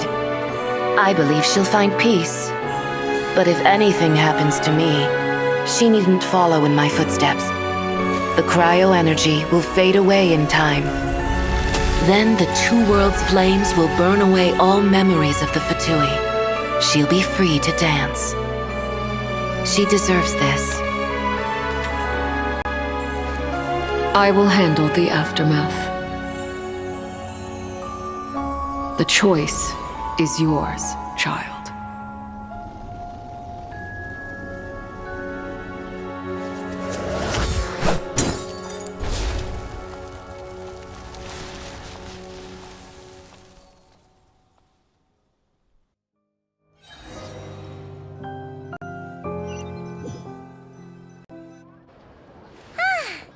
Fresh air at last! Paimon's head isn't spinning anymore, and the fever's all gone. Paimon's finally free to fly again! Oh, it's nice to finally know where Paimon came from, too. It did make Paimon a little nervous at first, but it's such a relief now. Like, who cares if Paimon's a creation of Celestia? She's probably not anyone that important. Probably just the fairy of food and fun or something. And like you said, this doesn't have to change anything between us. You're not gonna just... Hey, hurry up! Why are you walking so slowly? You've spent the last few days lying in bed and stuffing your face. I didn't think you'd be able to fly this fast. Says who? Paimon's as agile as ever. They don't call her White Floaty for nothing. Paimon originally wanted to check out the bookstores in Snezhnaya, but she's more in the mood for flying around right now, so let's save that for later. Wait, they've got light novels from Yai Publishing House here too. Huh? And this is Paimon's favorite mystery story from Fontaine! Wow! They got a sequel! The local Snezhnaya books look pretty interesting too, but also kinda heavy. Not the easiest things to look around. I thought you were in the mood for flying around. Paimon can read while she flies. Hey! Look at these two dolls! Which do you like better?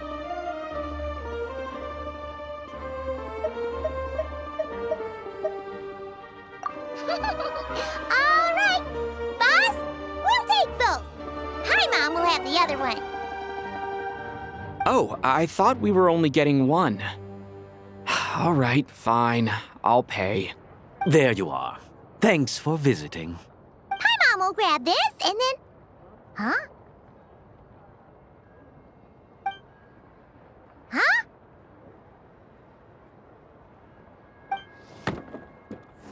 Huh? How many layers does this thing have? And what are you laughing at? Huh. You knew all along, didn't you? A whole bunch of people are gathered over by the plaza. Hey, look! That looks like Tartaglia! Hey, Tartaglia! I know that voice. Of course. If it isn't Paimon and my old comrade. You're looking well, Paimon. All better? Yeah! The jester knew I was wrong and fixed Paimon right up! Thanks for sending someone to keep Paimon safe, too. Oh, yeah. About that. That was...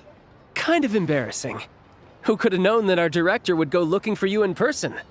So sorry for the misunderstanding. Oh, right. Let me introduce you.